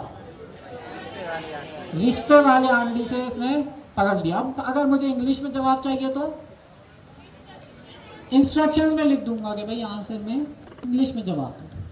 लेकिन ये अच्छा लग रहा है। अरे बेटा देखो कितना प्यार से, मुझसे मैच मेकिंग का कोई भी काम हो बस बता दें, और बेसिक इन्फॉर्मेशन चाहिए होगी और क्या क्वालिटीज़ चाहिए वो सारी चीज़ें। तो मतलब एजेंट तो बन गया, लेकिन अब मसला ये है कि वो जो रिश्तों की लिस्ट है तो मेरे पास रखी हुई है, वो मैं अपने एजेंट को कैसे दूं? पहले मैं एजेंट अपने पास लिखे होते थे, मैं उसमें से निकालता। अब मैं क्या करूंगा, उसको किसी एक्सेल शीट में डाल दूंगा, किसी डेटाबेस में डाल दूंगा। कहीं ना कहीं मैं जो है सारे जितने भी मेरे पास आए हुए रिश्ते कराने के लिए उन सब की लिस्ट मैंने डाल देनी है।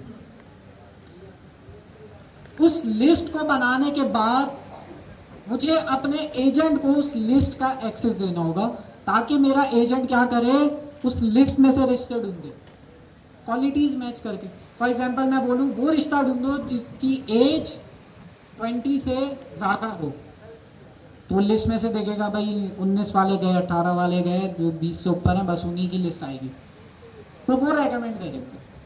तो इस तरह से हमने क्या करना होगा, अगला स्टेप, रिश्ते वाली आंटी वाला जो एजेंट है उसको क्या चीज़ प्रोवाइड करनी होगी, डेटा। कैसे प्रोवाइड करूँगा सर? PDF में एफ स्ट्रिंग करके। कितनी देंगे, 200 लोगों की नहीं दे सकते ना, लिस्ट एक ही है लेकिन डेटा तो बहुत सारा है ना उसमें, तो इतना सारा एक साथ भेजेंगे तो वो प्रॉब्लम ये होगी कि बहुत सारे टोकन्स लग जाएंगे। हमें सारे नहीं भेजने, हमने सिर्फ वो भेजने जो रिक्वायरमेंट में मैच कर रहे हो। फिलहाल एज की रिक्वायरमेंट रखते हैं, क्वालिटीज़ वगैरह की आप लोग कर लेगा, या जो रिश्ते कराने वाली आंटी है वो अपना एजेंट जब बनाएंगी उसमें आप सारे पैरामीटर्स रखेगा। तो क्या करूं, डेटा मुझे एजेंट को देना है, कि कैसे दूंगा एजेंट को डेटा? टूल के जरिए, PDF टूल में के सर। जरिए। टूल्स के जरिए।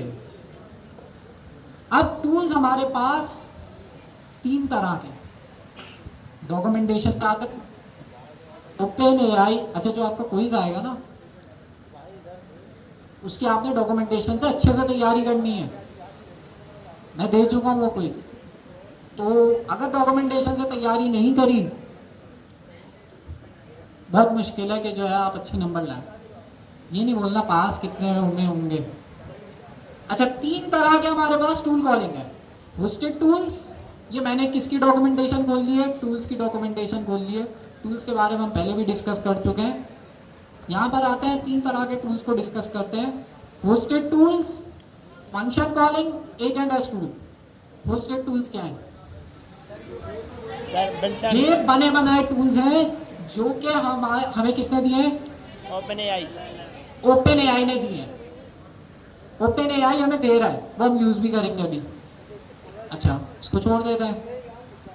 फंक्शन कॉलिंग, ये वो टूल्स हैं जो इसमें क्या कुछ भी नहीं है, हमारा अपना पाइथन का सिंपल सा फंक्शन है, बस पाइथन का सिंपल फंक्शन है, यह हम अभी बनाएंगे। एजेंट एज टूल क्या भला है? हमने सीखा था पहले, मल्टीपल एजेंट्स बनाना सीखा था, हैंड ऑफ करना सीखा था। यहाँ पे लिखा हुआ है एजेंट एज टूल, मतलब हमारे पास अगर 2 एजेंट है, एक पेरेंट एजेंट है, मैनेजर है, एक हमारे पास वेब डेवलपर वाला एजेंट है, 2 एजेंट है। अब इस वाले एजेंट को मैंने कहा कि भाई आप एज अ टूल वर्क करोगे, एज अ एजेंट नहीं। एजेंट और टूल में फ़र्क ये है कि एजेंट आपका काम कंप्लीट करके आपको आउटपुट देता है, टूल कभी भी आपको आउटपुट नहीं देता। टूल क्या करता है, जैसे मेरे पास मैनेजर वाला एजेंट है, उसने टूल कॉल किया कोई ना कोई, अभी टूल कॉल करके भी देखेंगे, टूल फाइनल आउटपुट नहीं देगा। टूल जो भी आंसर है वो एजेंट को वापस देगा। फाइनल आउटपुट कौन देगा आखिर में? एजेंट देगा। वो ये LLM देगा, एजेंट देगा। एजेंट के अंदर ही है ना LLM, तो एजेंट देगा। तो याद रखें हमारे पास टूल्स फाइनल आउटपुट नहीं देते। हाँ, कुछ ऐसी चीज़ें हैं अगर आप कॉन्फ़िगरेशन करो तो दे भी सकते हैं।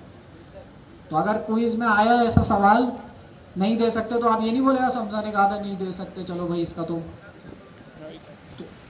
दे सकते हैं, लेकिन आपने कुछ पैरामीटर्स पढ़ने होंगे उसके। सिंपल डॉक्यूमेंटेशन में सब मेंशन है। अच्छा जी, तो हम फिलहाल क्या बनाते हैं, फंक्शन कॉलिंग, मतलब अपना टूल बनाते हैं। टूल बनाने का क्या तरीका है, कहाँ है भाई हमारा कोलैब।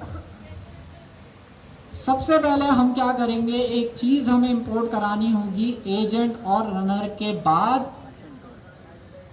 क्या है, एक काम करते हैं इसको उठा के ना एजेंट्स को, अब क्योंकि हम यहाँ नीचे अगला एजेंट बना रहे हैं ना, यही इंपोर्ट करा देता हूँ रनर, और उसके अलावा API वाली कॉन्फ़िगरेशन ऊपर कर दी है मैंने। अच्छा, और क्या है, फंक्शन टूल। ये आपके पास एक डेकोरेटर है जो कि आपकी हेल्प करेगा आपके कस्टम टूल्स बनाने में। कैसे बनता है, बहुत ही आसान है। सबसे पहले आपने टूल, जो भी आप फंक्शन बनाएंगे, अच्छा पहले एजेंट के लिए टूल नहीं बनाते, पहले पाइथन का सिंपल सा फंक्शन बना देते हैं, फिर उसको टूल कैसे बनाते हैं फिर वो डिस्कस करेंगे। पहले पाइथन का सिंपल सा फंक्शन बना देते हैं, जो क्या करेगा वो अभी देख लेंगे। अच्छा, फंक्शन के अंदर DEF और फंक्शन का नाम रखते हैं गेट यूज़र डेटा, सही है, ठीक है। गेट यूज़र डेटा हमारे फंक्शन का, ये नॉर्मल पाइथन का फंक्शन है, अभी टूल्स पे नहीं आया मैं। ये एक पैरामीटर ले रहा है, क्या, मिनिमम एज, सही है।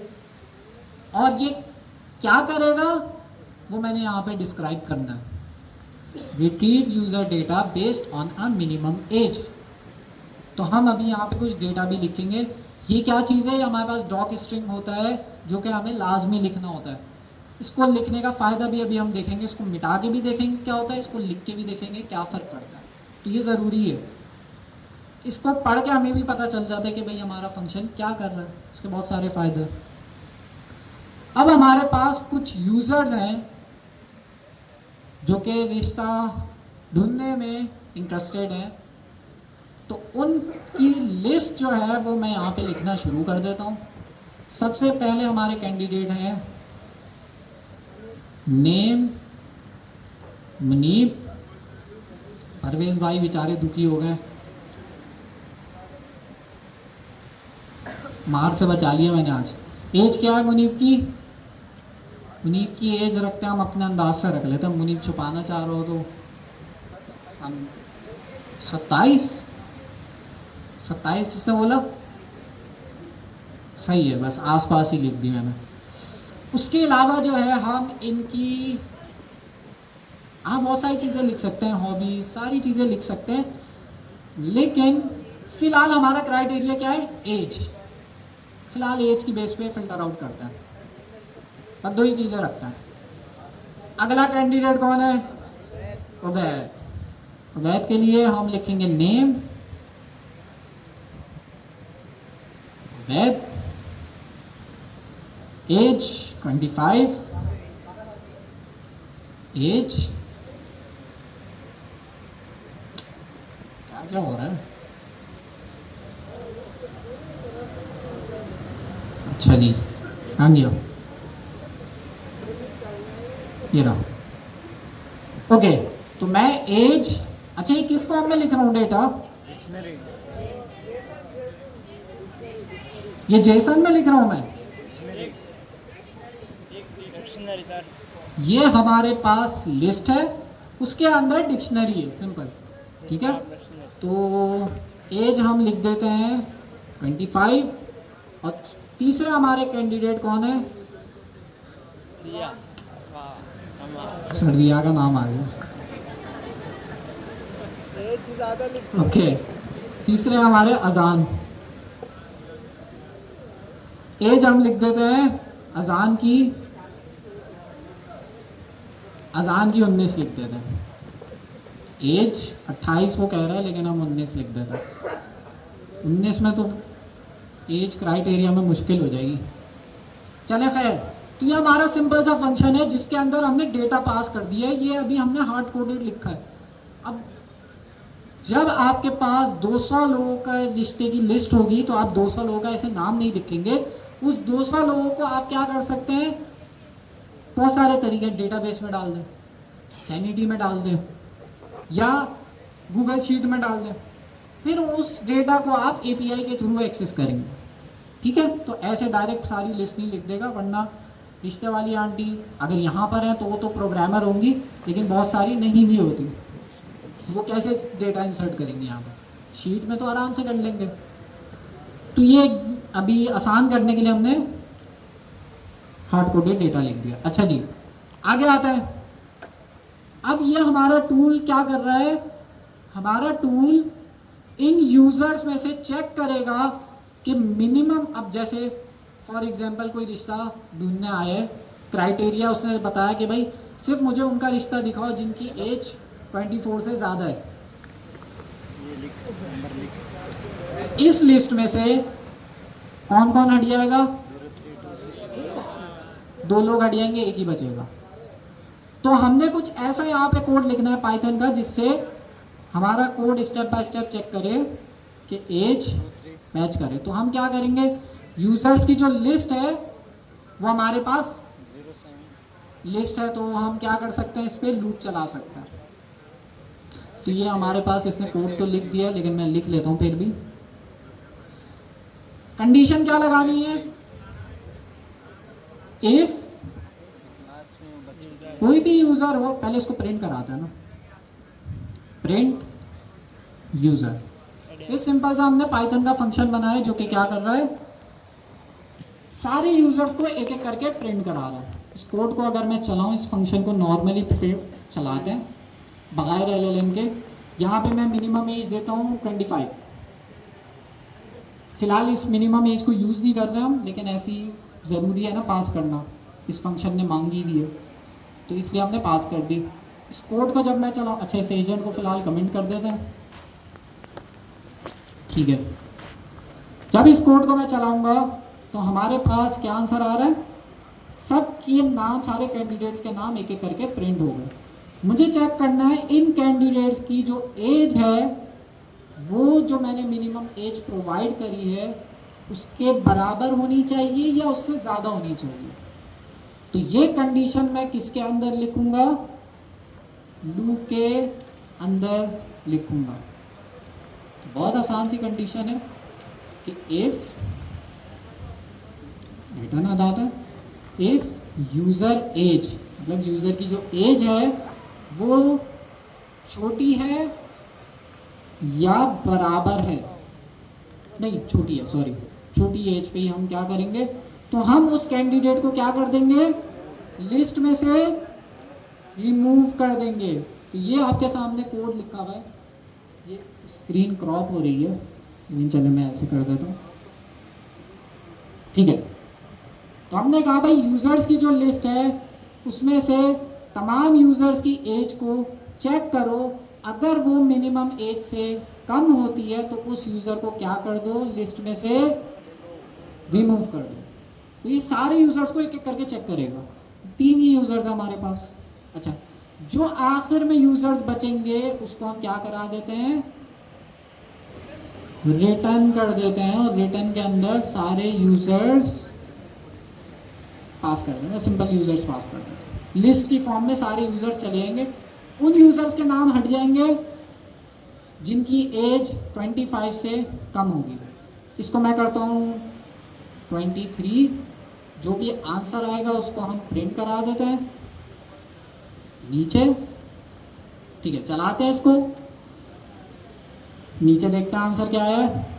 आंसर सिर्फ एक ही कैंडिडेट का नाम आया है, बैत का, क्योंकि एज मैंने 23 डाली, तो 23 में कोई नहीं आ रहा। मुनीब कितना उदास हो गया मेरा भाई, उदास हो गया।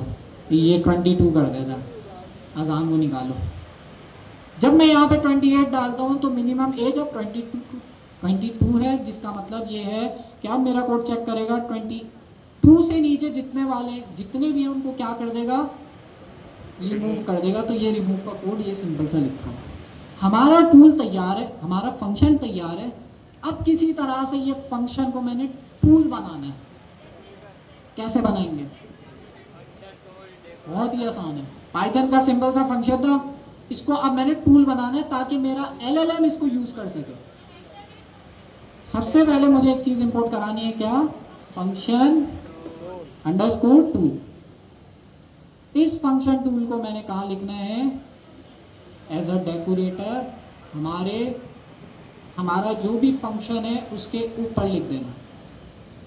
ये क्या करेगा डेकोरेटर? हमारे फंक्शन को LLM के लिए एक टूल बना देगा ताकि LLM आराम से इसे यूज कर सके। अच्छा जी, तो टूल हमारे पास इतना आसान है बनाना। नॉर्मल पाइथन का फंक्शन है, उसके ऊपर डेकोरेटर लगाओ, टूल बन गया। क्लियर है? सवाल? चल आगे चलते हैं, रिश्ते वाली आंटी पे वापस आते हैं। टूल मैंने कोड में शेयर कर दूंगा, लेकिन आप लोगों ने कोड को समझना है क्योंकि इस तरह के टूल से रिलेटेड आपको एक असाइनमेंट दूंगा। आंसर वाला कोड कहाँ है? नीचे ये, हाँ ये। तो ये तो मैंने ऐसी फंक्शन को चेक करने के लिए लिखा था, मैं लिखूंगा नहीं क्योंकि हम फंक्शन को कॉल नहीं करेंगे। अब कौन कॉल करेगा? LLM कॉल करेगा। तो ये वाला कोड तो हमने फंक्शन को टेस्टिंग के लिए की लिखा था, उसको हटा देता। रिश्ते वाली आंटी वाला एजेंट वापस से लाते हैं। इस एजेंट को, इस आंटी को हम क्या क्या टूल्स प्रोवाइड करेंगे? एक ऐसा टूल प्रोवाइड करेंगे जो कि इस एजेंट की हेल्प करेगा रिश्ता फिल्टर आउट करने में। और क्या है? अच्छा यहाँ कॉमा लगेगा इंस्ट्रक्शंस के बाद, ठीक हो गया। तो हमने इनको टूल्स प्रोवाइड कर दिया। आगे आते हैं, और कुछ चेंज करना है? अपने एजेंट को चलाते हैं runner.run sync से। प्रॉम्प्ट के अंदर हम क्या लिखें? एक ऐसा प्रॉम्प्ट लिखते हैं जिससे जो है ये टूल को कॉल करे। फाइंड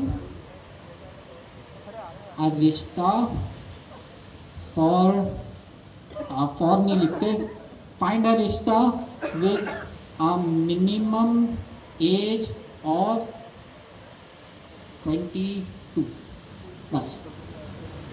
तो ये हमने अपने LLM को प्रॉम्प्ट दिया है। रिक्वायरमेंट फिलहाल हमने ये कही है भाई 22 साल से ज़्यादा होना चाहिए, बाकी कुछ भी हो, वेला हो, फिलहाल टेंशन नहीं है। और भी पैरामीटर्स आप ले सकते हैं कि भाई अच्छी जॉब होनी चाहिए, सिविक होनी चाहिए, जो भी आपने पैरामीटर रखने रख सकते हैं। अभी तो जेंडर के अंदर हमने सिर्फ मेल्स को रखा है, यहाँ फीमेल्स भी हो सकती है, तो जाहिर है वो प्रॉम्प्ट के अंदर बताना पड़ेगा। अच्छा जी, फाइनली मैं इसको प्रिंट कराऊंगा। अब सवाल ये है, क्या मेरा ये रिश्ते वाला एजेंट टूल को कॉल करेगा डेटा लेने के लिए, या अपनी तरफ से कोई डेटा उठा के ले आएगा इंटरनेट से?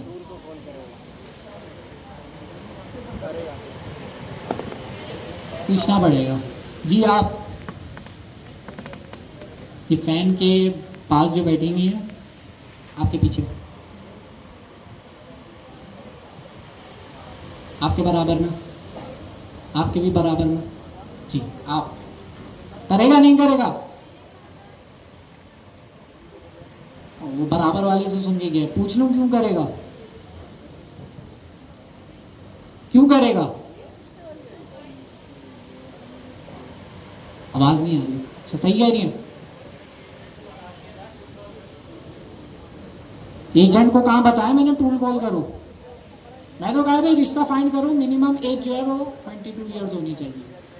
और मैंने अपने एजेंट को एक टूल दे दिया है जो कि हेल्प करेगा डेटा को लेने में। और ये टूल क्या कर रहा है? इसमें हमारे पास 3 कैंडिडेट्स हैं बस। जी टूल के अंदर ये ये इसकी बात कर रहे हैं ऊपर ये, बिल्कुल। हम क्या कर रहे हैं, जब हम LLM को कॉल कर रहे हैं तो LLM को कॉल कहाँ से कर रहे हैं, ये runner.runsync कर रहे हैं, तो हमारा एजेंट चल रहा है। एजेंट जब चलेगा उसके साथ हमारा प्रॉम्प्ट तो जाता ही है, ये तो हमें पता है, जाहिर सी बात है प्रॉम्प्ट तो जाएगा। उसके अलावा क्या क्या जाता है, tool message, tool schema, system prompt या इंस्ट्रक्शंस भी कह सकते हैं।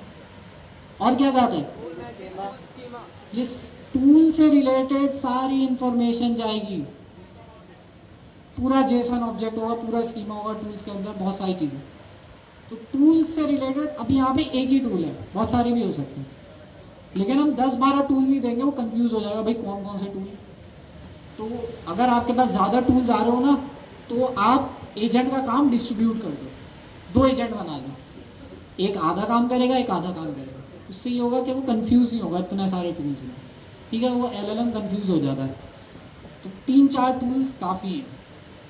तो वो बेस उस पर भी डिपेंड करता है कि आपकी रिक्वायरमेंट्स क्या है। फिलहाल हमारे पास एक ही टूल है, देखते हैं क्या ये हमारे, अब मैंने एज क्या दी हुई है, 22 साल। मैं इसको बोला भाई रिश्ता ढूंढ के लाओ, चलाते इसे, चलाने के बाद क्या हुआ,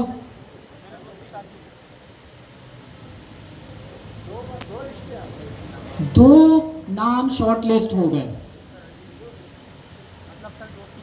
किसका नाम अड़ गया, अजान गढ़ गया, लेकिन 2 नाम उसने बिल्कुल शॉर्ट करके मुझे बता दिया भाई ये 2 नाम है, अब आप इनके बारे में और डिटेल्स कलेक्ट करना चाहते हैं तो आप बता दें। लेकिन और डिटेल्स दी नहीं है हमने, सिर्फ नेम और एज ही है हमारे पास, तो और डिटेल्स भी आप ऐड कर सकते हो। लेकिन इस आंसर से हमें ये पता चल रहा है कि हमारे LLM ने टूल कॉल करा है। तो अगर मैं इसकी डायग्राम बनाऊं जी,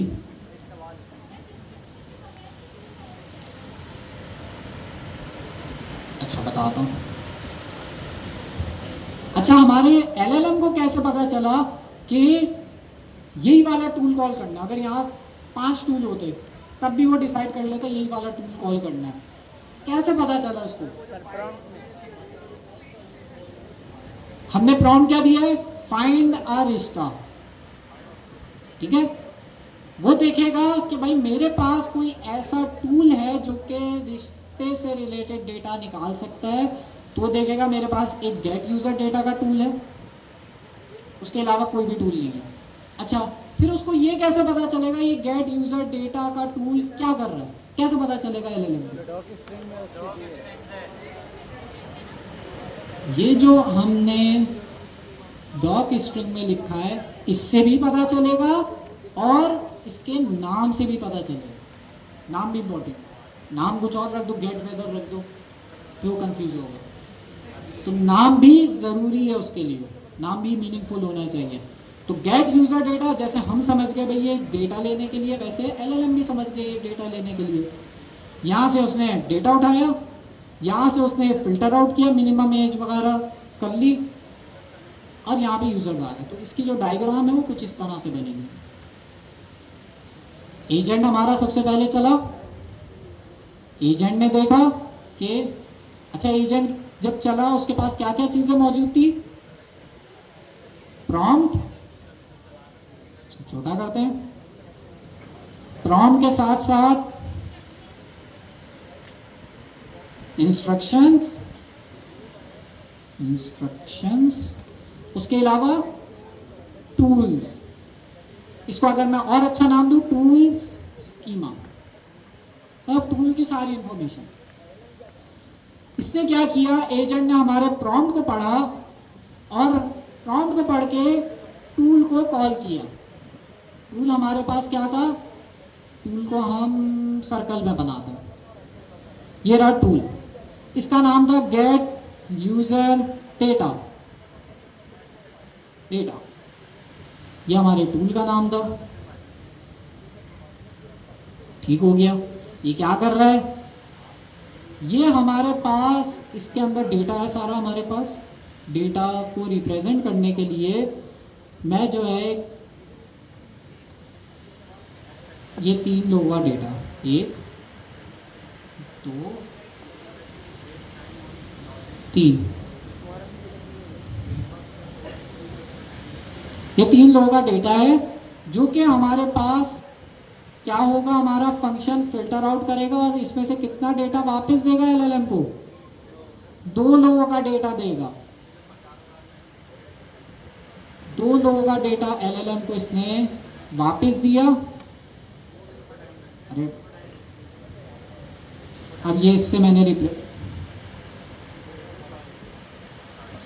2 लोगों का डेटा हमने इसे वापस किया। फिर हमारे एजेंट ने क्या किया, यूजर को फाइनल आउटपुट रिटर्न किया जिसके अंदर ये 2 डेटा भी था और उसके अलावा हमारे पास एजेंट ने उस डेटा को अच्छे फॉर्म में फाइनल आउटपुट दे दिया। तो यहाँ पे हमारे पास फाइनल आउटपुट आ गया था जिसको हमने प्रिंट करा दिया था। तो ये हमारे पास टूल का सिंपल सा काम है। आपको बस टूल्स बनाना आने चाहिए। एजेंट्स एसडीके बहुत आसान है, इसलिए मैं अपने हर स्टूडेंट को कहता हूँ पाइथन आती है, ये ओपन एआई एजेंट्स एसडीके बहुत आसान है, पाइथन आनी चाहिए बस। जी क्या इंक्रीज करेंगे, गूगल शीट को एक्सेस करने के लिए आपको गूगल शीट कहीं ना कहीं पब्लिश होगी आपके अकाउंट में। गूगल शीट जो है आपको एपीआईज देती है, उस एपीआई के थ्रू आप एक्सेस करेंगे, उसके बारे में पड़ेगा। तो आपको एपीआई की भी देती है गूगल शीट की, उसको कैसे डेटा एक्सेस करना है वो भी आपको देती है, क्योंकि आपके अकाउंट में बहुत सारी शीट्स होंगी, लेकिन आपने तो रिश्ते वाली शीट लेनी है ना, तो वो आईडी भी आपको देनी होगी रिश्ते वाली शीट की, तो वो शीट में से निकाल लेगा। जी अच्छा, अब सवाल ये आया अजान की तरफ से, ये जो टूल चल रहा है ये कहाँ चल रहा है, ये क्विज का सवाल मैं आपको ऐसे ही पूछ रहा हूँ। ये जो टूल चल रहा है, अच्छा क्विज भी नहीं आएगा, हो सकता है आ जाए, लेकिन जो है सवाल ये है कि ये टूल चलेगा कहाँ पे। क्या ये एलएलएम अपने पास चला रहे हैं या एलएलएम मेरे कोड में आके मुझे बता रहे हैं कि भाई इस टूल को चला दो, फिर मेरा कोड उस टूल को चला रहा है। ऑप्शन 1 या ऑप्शन 2? ऑप्शन 1 आप कह रही हैं, ठीक है, और यहाँ से ऑप्शन 2, यहाँ से ऑप्शन 2। ऑप्शन 1 ये है कि एलएलएम अपने पास, मतलब GPT-4 जो है वो अपने पास ही टूल कॉल कर रहा है, नाम निकाल रहा है, फिर हमें जवाब दे रहा है। ऑप्शन 2 ये है कि एजेंट जो है हमें बताता है कि टूल कॉल करना है, वो जो टूल कॉल हो रहा है वो हमारे पाइथन के कोड में हो रहा है, वो एलएलएम के पास नहीं हो रहा है। तो ऑप्शन 2 या ऑप्शन 1 या ऑप्शन 2? ऑप्शन 2। फंक्शंस हमारे पाइथन के कोड में चले गए, एलएलएम सिर्फ ये बता रहा है कौन सा फंक्शन कॉल करना है, बाकी जो हमारा टूल चल रहा है वो खुद ही हमारे पाइथन के कोड में यही चल रहा है। तो आप ये समझे कि भाई अगर मैं इस एजेंट को कहीं डिप्लॉय करूं, जा रहा है लेकिन दूसरी बारी में जा रहा है, कब जा रहा है? मेरा सवाल ये था कि भाई क्या हमारा एजेंट टूल को अपने अंदर ही कॉल कर रहा है, अपने पास ही एलएलएम कॉल कर रहा है यहाँ पे, या जो है ये हमें बताता है कि भाई हमारे पाइथन के कोड में बताता है कि इस टूल को चलाना है। ये मेरा सवाल था। अच्छा, जब इसका हमारा टूल चल जाता है तो इसका जो भी आंसर है वो किसके पास जाता है वापस? एलएलएम के पास जाता है। सारा डेटा नहीं जा रहा है, सिर्फ वो डेटा जा रहा है जो कि क्वालिफाई कर रहे हैं मिनिमम एज वाली रिक्वायरमेंट को, सिर्फ वो डेटा जा रहा है। अगर मैं सारा डेटा दे देता तब भी काम हो जाता, लेकिन भाई 200 लोगों का डेटा थोड़ी सेंड करूँगा मैं, कॉस्ट ज़्यादा हो जाएगी। तो बताने का मकसद ये है कि एजेंट सिर्फ हमें, आपका जो एलएलएम है वो हमें बताता है कि टूल कॉल करना है, टूल हमारे पाइथन के कोड में खुद ही चलेगा। टूल जब चल जाता है, टूल वापस जो टूल का आंसर होता है, जो भी हमारा टूल रिटर्न कर रहा होता है ना, ये रिटर्न में जो भी चीज़ होगी वो एलएलएम के पास वापस आएगी। अगर मैं रिटर्न के अंदर कर दूँ नन, तो टूल तो चलेगा, एलएलएम के पास वापस क्या जाएगा? नन, कुछ भी नहीं जाएगा। तो टूल का फ़ायदा ही नहीं। टूल को मुझे डेटा भेजना है, टूल से डेटा भेजना है एलएलएम को। जी इवेंट लूप के अंदर ये सारा काम हो रहा होता है। LLM बताता है, हाँ रनर की क्लास ही तो इवेंट लूप बना रही है जो हमने पहले सीखा था, जिसके अंदर सारी चीज़ें, ये सारा काम इवेंट लूप के अंदर हो रहा होता है। अभी फ़िलहाल इसको ऊपर से हम समझते हैं। अच्छा जी, टूल्स हमारे पास आ गए हैं। रिश्ते वाली आंटी का आधा काम हमने आसान कर लिया कि कोई भी बंदा आएगा, हो सकता है व्हाट्सएप पे मैसेज करे, जो भी वो मैसेज करेगा वो मैसेज उठा के मैंने किसको दे देना है, अपने LLM एजेंट को। एजेंट जो है वो देखेगा लिस्ट में से सारी रिक्वायरमेंट मैच करेगा। अभी एज की रिक्वायरमेंट है लेकिन बहुत सारी रिक्वायरमेंट होती हैं, तो वो उसके लिए आपको इस टूल को ऑप्टिमाइज़ करना होगा या और दूसरे टूल्स बनाने होंगे, जैसे हम बनाएंगे भी। अभी सवाल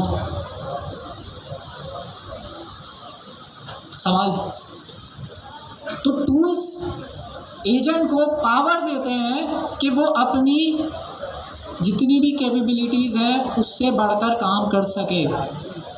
ये जो डेटा है ये तो LLM के पास नहीं था, ये मैंने प्रोवाइड किया उसे, तो अब इस डेटा की मदद से वो और अच्छा काम कर रहा है। तो हमेशा जो भी आप एप्लीकेशन बनाओ, हमेशा कोशिश करो ऐसी एप्लीकेशन बनाओ जो ChatGPT नहीं कर सकता भी। ज़्यादातर लोग क्या बनाते हैं, चैटबॉट बना देते हैं, और प्रॉब्लम ये होती है कि वो ला के जब दिखाते हैं तो ठीक है, प्रैक्टिस के लिए सही है, लेकिन वो ऐसी कोई एक्साइटिंग चीज़ नहीं है, वो तो ChatGPT भी कर लेगा। तो आप एडिशनल ऐसी चीज़ें डालो, उसको ऐसे टूल्स प्रोवाइड करो जिससे आपका एजेंट एफिशिएंट हो। अब एक टास्क है आप लोगों के लिए होमवर्क के तौर पे। टास्क ये है, एजेंट मैंने आपको बनाना सिखा दिया, टूल्स बनाना सिखा दिए, एजेंट टूल को कैसे कॉल करेगा वो मैंने सिखा दिया। आपने एक दूसरा टूल बनाना है, आपने एक दूसरा टूल बनाना है। वो दूसरा टूल क्या करेगा, व्हाट्सएप पे मैसेज करेगा। तो फॉर एग्जांपल यहाँ पे मैंने प्रॉम्प्ट के अंदर लिखा, टूल क्या करेगा, व्हाट्सएप पे मैसेज करेगा। तो फॉर एग्जांपल यहाँ पे मैंने प्रॉम्प्ट के अंदर लिखा, फाइंड अ रिश्ता विद अ मिनिमम एज 22, और यहाँ पे मैं अपना कॉन्टैक्ट नंबर भी दे दूंगा, व्हाट्सएप का जो भी नंबर है वो भी दे दूंगा यहाँ पे साथ में अटैच करके। आपने एक ऐसा टूल बनाना है जो क्या करे, आपका LLM व्हाट्सएप का नंबर आपके प्रॉम्प्ट में से निकाले और उस टूल को कॉल करे। अब वो टूल के अंदर ज़ाहिर है कुछ आप कोड लिखोगे जो कि व्हाट्सएप पे ये जो रिश्ते की डिटेल्स आ रही है ना, ये अभी यहाँ टर्मिनल पे आ रही है, यहाँ टर्मिनल पे नहीं आए, व्हाट्सएप पे आपके पास मैसेज पे आए।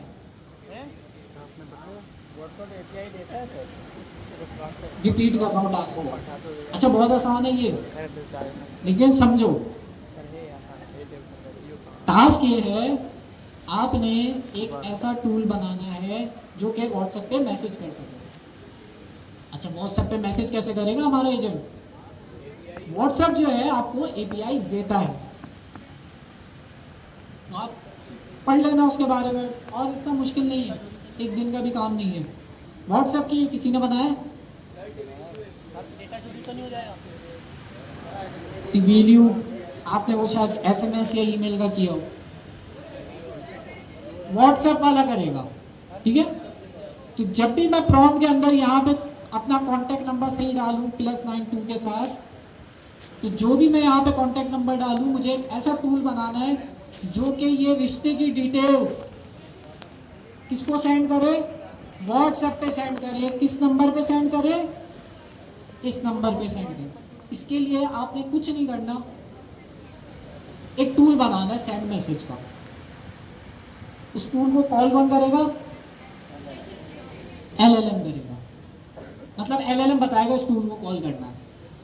अच्छा साथ में आपने इसको चलाने के लिए इंस्ट्रक्शंस में आप बता देना कि भाई जो भी फाइनल डिटेल्स हो वो व्हाट्सएप पे मैसेज कर देना, ताकि आपका टूल कॉलिंग में प्रॉब्लम ना हो, क्योंकि अब यहाँ पे मल्टीपल टूल्स कॉल होंगे।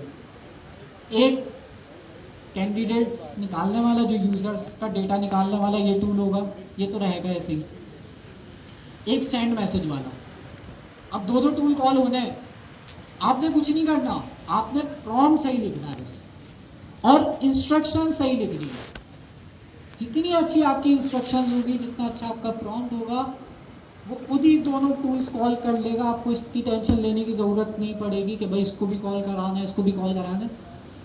एजेंट्स एसडीके की यही खास बात है, ये सारे काम खुद ही कर लेगा। आप बस इसको वो सेंड मैसेज वाला टूल बना के दे दो, ये कर लेगा खुद ही।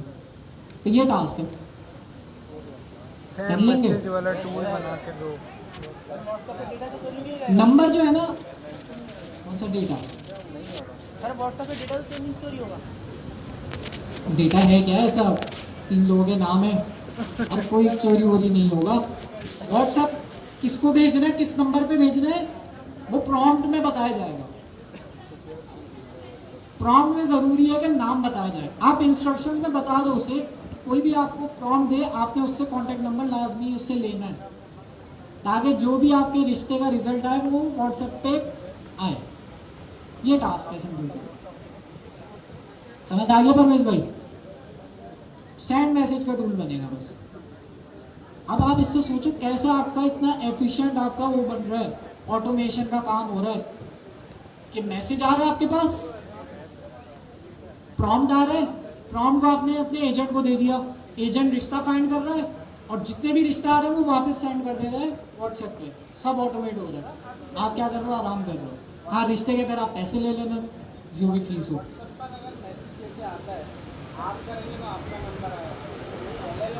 आप अपना नंबर आप बना रहे हैं ना एजेंट, तो आप अपना, जब आप एपीआई सेट करेंगे ना, तो आप अपने अकाउंट से एपीआई बनाएंगे। तो आपके अकाउंट में आपका अपना पर्सनल नंबर होगा, तो उससे एपीआई बनेंगी, तो आपका नंबर खुद ही वो ले लेगा वहाँ से। हाँ, आपके नंबर से मैसेज सेंड होगा, जो भी एजेंट बना रहे हैं अपने अपने, सबके अपने अपने नंबर से मैसेज सेंड होगा। किसको सेंड होगा, वो प्रॉम्प्ट के अंदर यहाँ पर आएगा, जो रिश्ता देखने आया, ढूंढने आया, किसी और को भेजना है, ठीक है, किसी और को भेजना है। या आपने अब्बू का नंबर डाल देगा, बहन भाई का नंबर डाल देगा, ताकि उनके पास आप चेक कर सकें भाई मैसेज आ भी रहा है नहीं भी आ रहा है। ये सारा काम आप फ्री में कर सकते हो। जेमिनाई यूज़ कर लेना उसकी जगह पे, GPT-4 अगर आपने पेड वर्जन यूज़ नहीं करना, तो ये वाली आपके पास चीज़ हो गई। सवाल, मसला ये है कि असाइनमेंट समझ आना चाहिए। सर समझा दोबारा। किसी का सवाल है तो सर फाहद घूम रहे हैं, मुझे पता है आप में से बहुत सारे लोग हैंड रेस करके नहीं पूछते, तो आप हैंड रेस करके सर फाहद को बुला लें, वो समझा देंगे सब असाइनमेंट। और बुला के ही नहीं बोलेगा कि भाई ये मेरे वेबसाइट पे एरर आ रहा है, सिर्फ टॉपिक से रेलिवेंट सवाल करना। ठीक हो गया। अभी हमारा ये प्रोजेक्ट कंप्लीट नहीं हुआ है।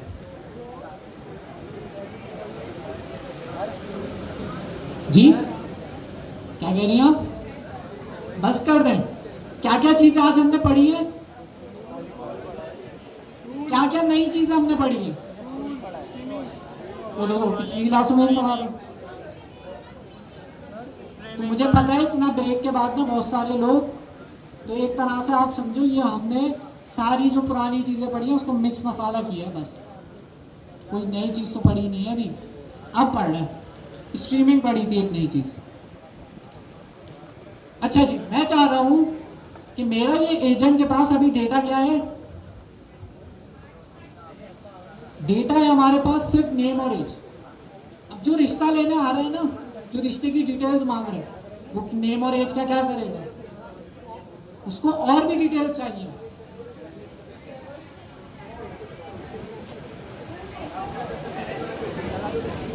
तो क्या करेंगे और भी डिटेल्स, हम इन सब का लिंक्डइन पे अकाउंट बनाना होगा। हम अपने एजेंट को कहते हैं कि भाई इनके लिंक्डइन के अकाउंट से जाके डेटा निकाल लो और उनकी डिटेल्स उठा के ले आओ। नहीं हो तो फिर वो रिश्ता, अब जिस बंदे का लिंक्डइन का अकाउंट नहीं है तो उससे फिर आप सारे प्रोफेशनल लोगों के बने हुए होते हैं।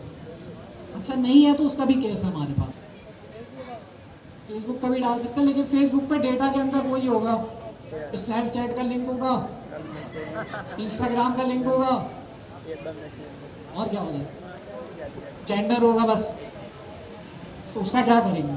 स्कूल ओके, उसका भी हल है। अगर लिंक्डइन का अकाउंट नहीं है तो जाहिर सी बात है, जिसने जो भी कैंडिडेट्स हैं उन्होंने अपना बायोडाटा तो दिया होगा ना पहले, सीवी वो बायोडाटा हम पीडीएफ फॉर्म में रख के उससे भी काम करवा सकते हैं, लेकिन वो आगे वाली चीज़ है। पहले हम चाह रहे हैं कि जो भी ये कैंडिडेट्स हैं इनकी लिंक्डइन से क्या करे, वो और डेटा उनके बारे में लाके मुझे दे दे। तो उसको करने के लिए मुझे क्या करना होगा? अब ये लोग इतने मशहूर तो नहीं है कि चैट जी शायद हूँ, लेकिन मैं ये सपोज कर रहा हूँ कि चैट जीपीटी को इनके बारे में नहीं पता होगा। मुनीब कौन है, उबैद कौन है, चैट जीपीटी को क्या पता? तो मैं अपने एलएलएम से कहता हूँ कि भाई इनका लिंक्डइन अकाउंट जाके सर्च करो, जो भी अकाउंट मिले उसमें अबाउट सेक्शन से डिटेल्स उठाओ, वो ला के दे दो मुझे। ये कैसे करूँगा? पहले ये बताएं, इसको करने में कितनी एफर्ट्स लगेंगी मेरी, कितना टाइम लगेगा इसको करने में, कितनी लाइनों का कोड मैं लिखूंगा? 5 लाइन 2 लाइनों का, बस। इतना आसान कर दिया एजेंट एसडीके ने। अभी भी आप नहीं बना रहे हो तो फिर तो या तो फिर ये फ्रेमवर्क बेकार है या आप बेकार हो। तो इसने इतना आसान कर दिया। अब बताता हूँ कैसे होगा। हमें क्या करवाना है, अपने एजेंट से लिंक्डइन की प्रोफाइल सर्च करवानी है। तो सर्च करवाने के लिए हमने पढ़ा था यहाँ पे, कुछ हमारे पास टूल्स होते हैं जो हम बनाते हैं, कुछ टूल्स होते हैं जो बने बनाए होते हैं। अगर आप GPT-4o यूज कर रहे हो, चैट जीपीटी यूज कर रहे हो, तो आपके पास खुद ही ये बने बनाए टूल्स आपको देगा। और कौन कौन से टूल्स देगा, ये रही लिस्ट। ये लिस्ट है, इसमें से हमारे काम का फिलहाल कौन सा वाला टूल है? Web search tool. ये बना बना है। ये क्या करेगा, वेब पे जाके सर्च करेगा, लिंक्डइन पे जाके आपकी प्रोफाइल सर्च करेगा, डेटा वहां से उठा के ले आएगा। ये टूल यूज करना है जी। चले मैं चला के देख लेता हूँ ना, जेमिनी के साथ नहीं चलेगा ये। हाँ अभी देख लेता है, चले। हाँ पेड, ये वाला पेड है, लेकिन ये बहुत आसान है। अगर आप टेस्टिंग के लिए बना रहे हो अपने पास तो आप कोई और सा यूज कर लो, अगर आप किसी क्लाइंट के लिए बना रहे हो तो उससे पैसे लो फिर। खैर मेरा काम है आपको सिखाना कि ये वाली भी फीचर्स। इसने ये भी बताया हुआ कि अगर आपको इनका वेब सर्च यूज नहीं करना तो आप दूसरे भी कर सकते हो। और भी बहुत सारे ऑप्शन है। कौन कौन से ऑप्शन है किसी को पता है? सर्च करने के कौन कौन से ऑप्शन है? ब्राउजर यूज एक प्लेटफॉर्म है, वो फ्री में देता है। और एक और है, LangGraph के साथ यूज कर देता है। छोड़ो, सर्च कर लेगा, मिल जाएगा। तो ये वेब सर्च टूल मैंने यूज करना है, अपने एजेंट को देना है। तो वापस आते हैं। अरे कहाँ गया? अच्छा इस कोड को और से देख लो, यहाँ पे किसी का सवाल तो नहीं है ना? पूछ लें, या सरफात घूम रहे हैं उनसे पूछ लें। क्या हुआ? हाँ वो तो मैं कर दूंगा अभी जब कोड लिखूंगा। और कोड भी मैं डिस्कॉर्ड पे हुरैन को सेंड कर दूंगा, क्लास कंटेंट में अपलोड कर देंगी सारी चीज़ें। इसको दिमाग में रखते हुए आप कुछ भी बना सकते हो। अच्छा जी, अब आते हैं भाई वेब सर्च वाले टूल को कैसे यूज करेंगे। बहुत आसान है। मुझे एक और चीज इंपोर्ट करानी है। क्या इंपोर्ट कराना है? Web search tool. नीचे आते हैं, यहां पर आके मैं कहता हूं कि वेब सर्च टूल जो कि बना बनाया टूल्स है वो मैं अपने किस एजेंट को दे दूंगा?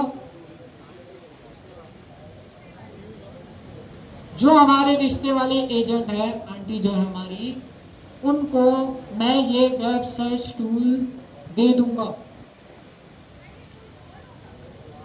ये टूल कॉल होगा, लेकिन वो इंटरनली कॉल करेगा अपने पास, अभी देखेंगे भी उसे। अब बस हो गया। सर्च वाला टूल लगाना इतना आसान है कि आपने वेब सर्च टूल वाले को इंपोर्ट कराया और उसको टूल्स के अंदर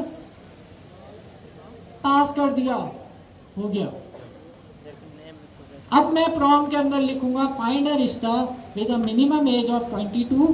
अब जाहिर है ये अभी मेरे पास सेंड मैसेज वाला टूल नहीं है, तो अपना कॉन्टेक्ट नंबर मैं हटा देता हूँ और यहाँ पे देते हैं and tell me details about the match. जो भी हमारा मैच होगा उससे रिलेटेड मुझे डिटेल्स, अब मुझे इस प्रॉम्प्ट को ऑप्टिमाइज करना होगा ताकि जो है वो लिंक्डइन से डिटेल लाए। तो मैं यहाँ पे लिख देता हूँ tell me details about the match from LinkedIn. अब आप बोलोगे कि अब कोई रिश्ता लेने आया वो लिंक्डइन थोड़ी लिखेगा। यहाँ आती है प्रॉम्प्ट इंजीनियरिंग। प्रॉम्प्ट इंजीनियरिंग का ये मतलब है कि आप कुछ पार्ट जो है किससे लिखवाएं, जो रिश्ता लेने आ रहे हैं, कुछ पार्ट आप हार्ड कोडेड अपना लिखें और कॉन्कैटिनेट करा दें। जब हम आगे प्रॉम्प्ट इंजीनियरिंग पढ़ेंगे तो इसे डिटेल में डिस्कस करेंगे। फिलहाल मल्टीपल टॉपिक एक साथ डिस्कस नहीं करते। मैंने सिंपल सा प्रॉम्प्ट लिखा है कि भाई इसकी डिटेल्स उठा के ले आओ लिंक्डइन से, और एज का फैक्टर अभी भी है 22 से ज्यादा होनी चाहिए, इसको कर देता 25। ठीक है, चला के देखते हैं। अब देखते हैं कि हमारे पास टूल कॉल करता है लिंक्डइन से। अच्छा, एक प्रॉब्लम है। प्रॉब्लम यह है कि ये उबैद तो बहुत सारे लोगों का नाम हो सकता है, तो इसका पूरा नाम लिखते हैं। भाई क्या नाम है? उबैद। और नहीं, अभी यहाँ सर्च करते हैं, पहले देखते हैं हमारे पास आ रहा है। नहीं आया तो किसी और का नाम ले लेंगे फिर। उबैद हुसैन आ रहा है भैया, आ रहा है, यही है ना? आ रहा है, मतलब ये निकाल लेगा।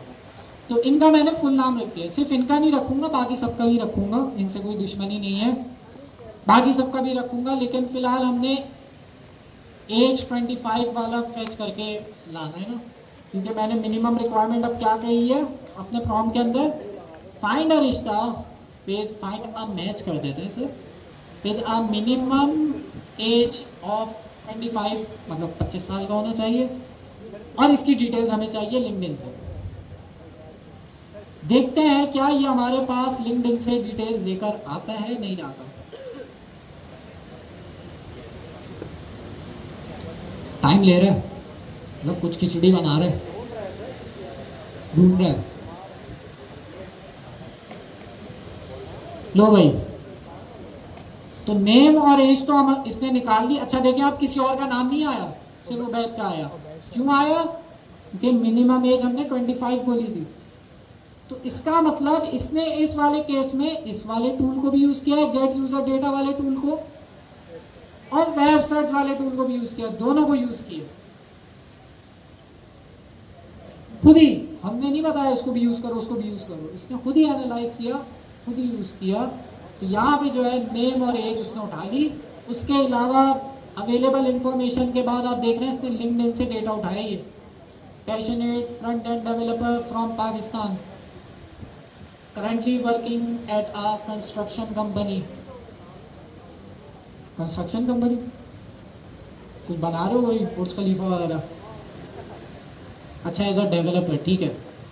तो इनकी सारी डिटेल्स इसने लिंक्डइन से उठा के लाई है, और एक डिस्क्लेमर भी दे दिया है कि भाई सिर्फ ये डिटेल्स नहीं देखनी होती, ये तो आपने प्रोफेशनल डिटेल्स देखनी है, उसके अलावा और भी इंफॉर्मेशन होती है वो भी आपने देखनी होती है।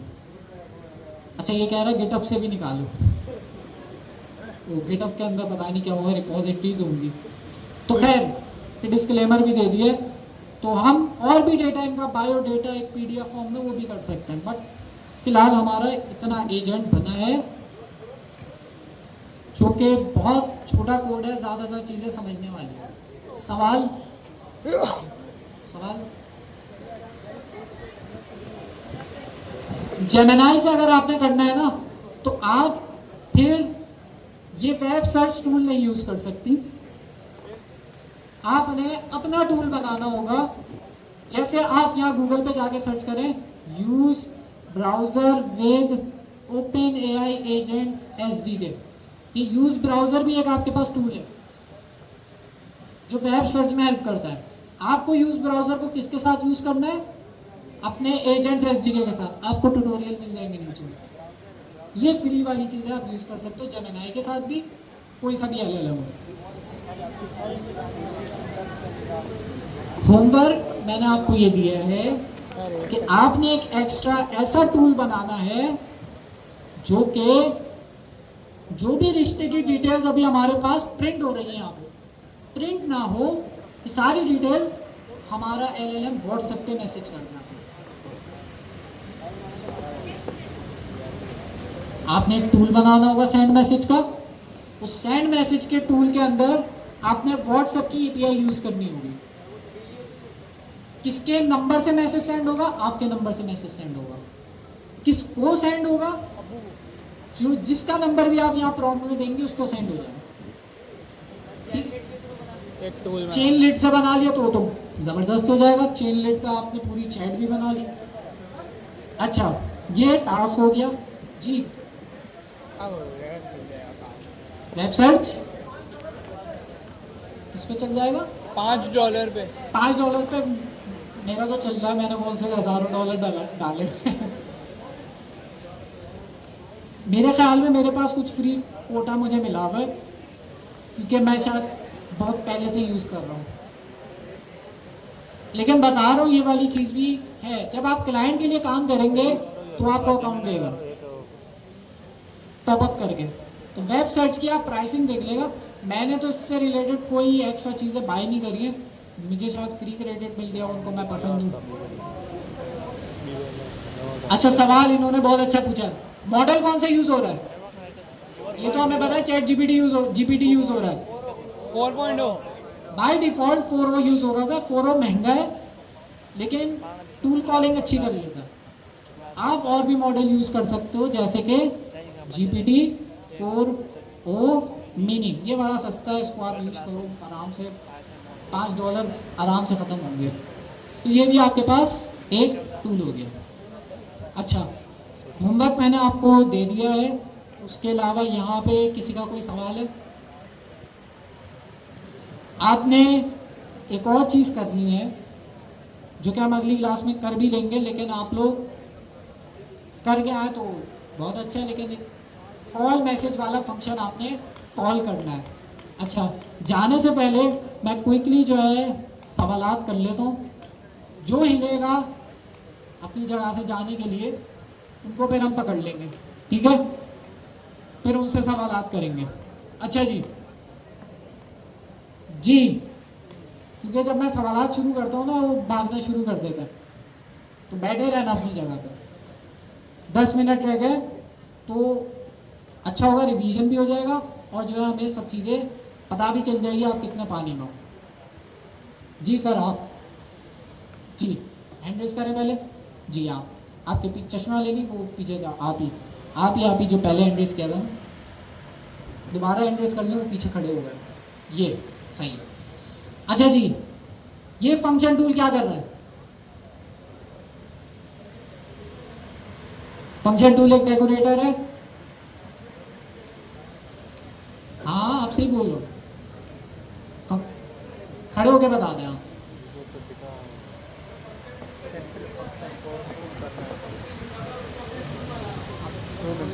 फंक्शन टूल एक डेकोरेटर है जो कि फंक्शन को क्या करता है? टूल बना देता है। किसके लिए? एजेंट्स के लिए। सही है, जबरदस्त। लड़कों का एक पॉइंट हो गया जी। आप वाइट कलर का जो स्कार्फ पहना, दुपट्टा जो पहना है जी, यार एक तो लेजर लाइट। आप ही हैंड रेस करें जी। आप दोबारा हैंड रेस करें आप। अच्छा जी, इस टूल के अंदर हमने ये एक चीज़ लिखी है। क्या ये हमारे काम की है या नहीं?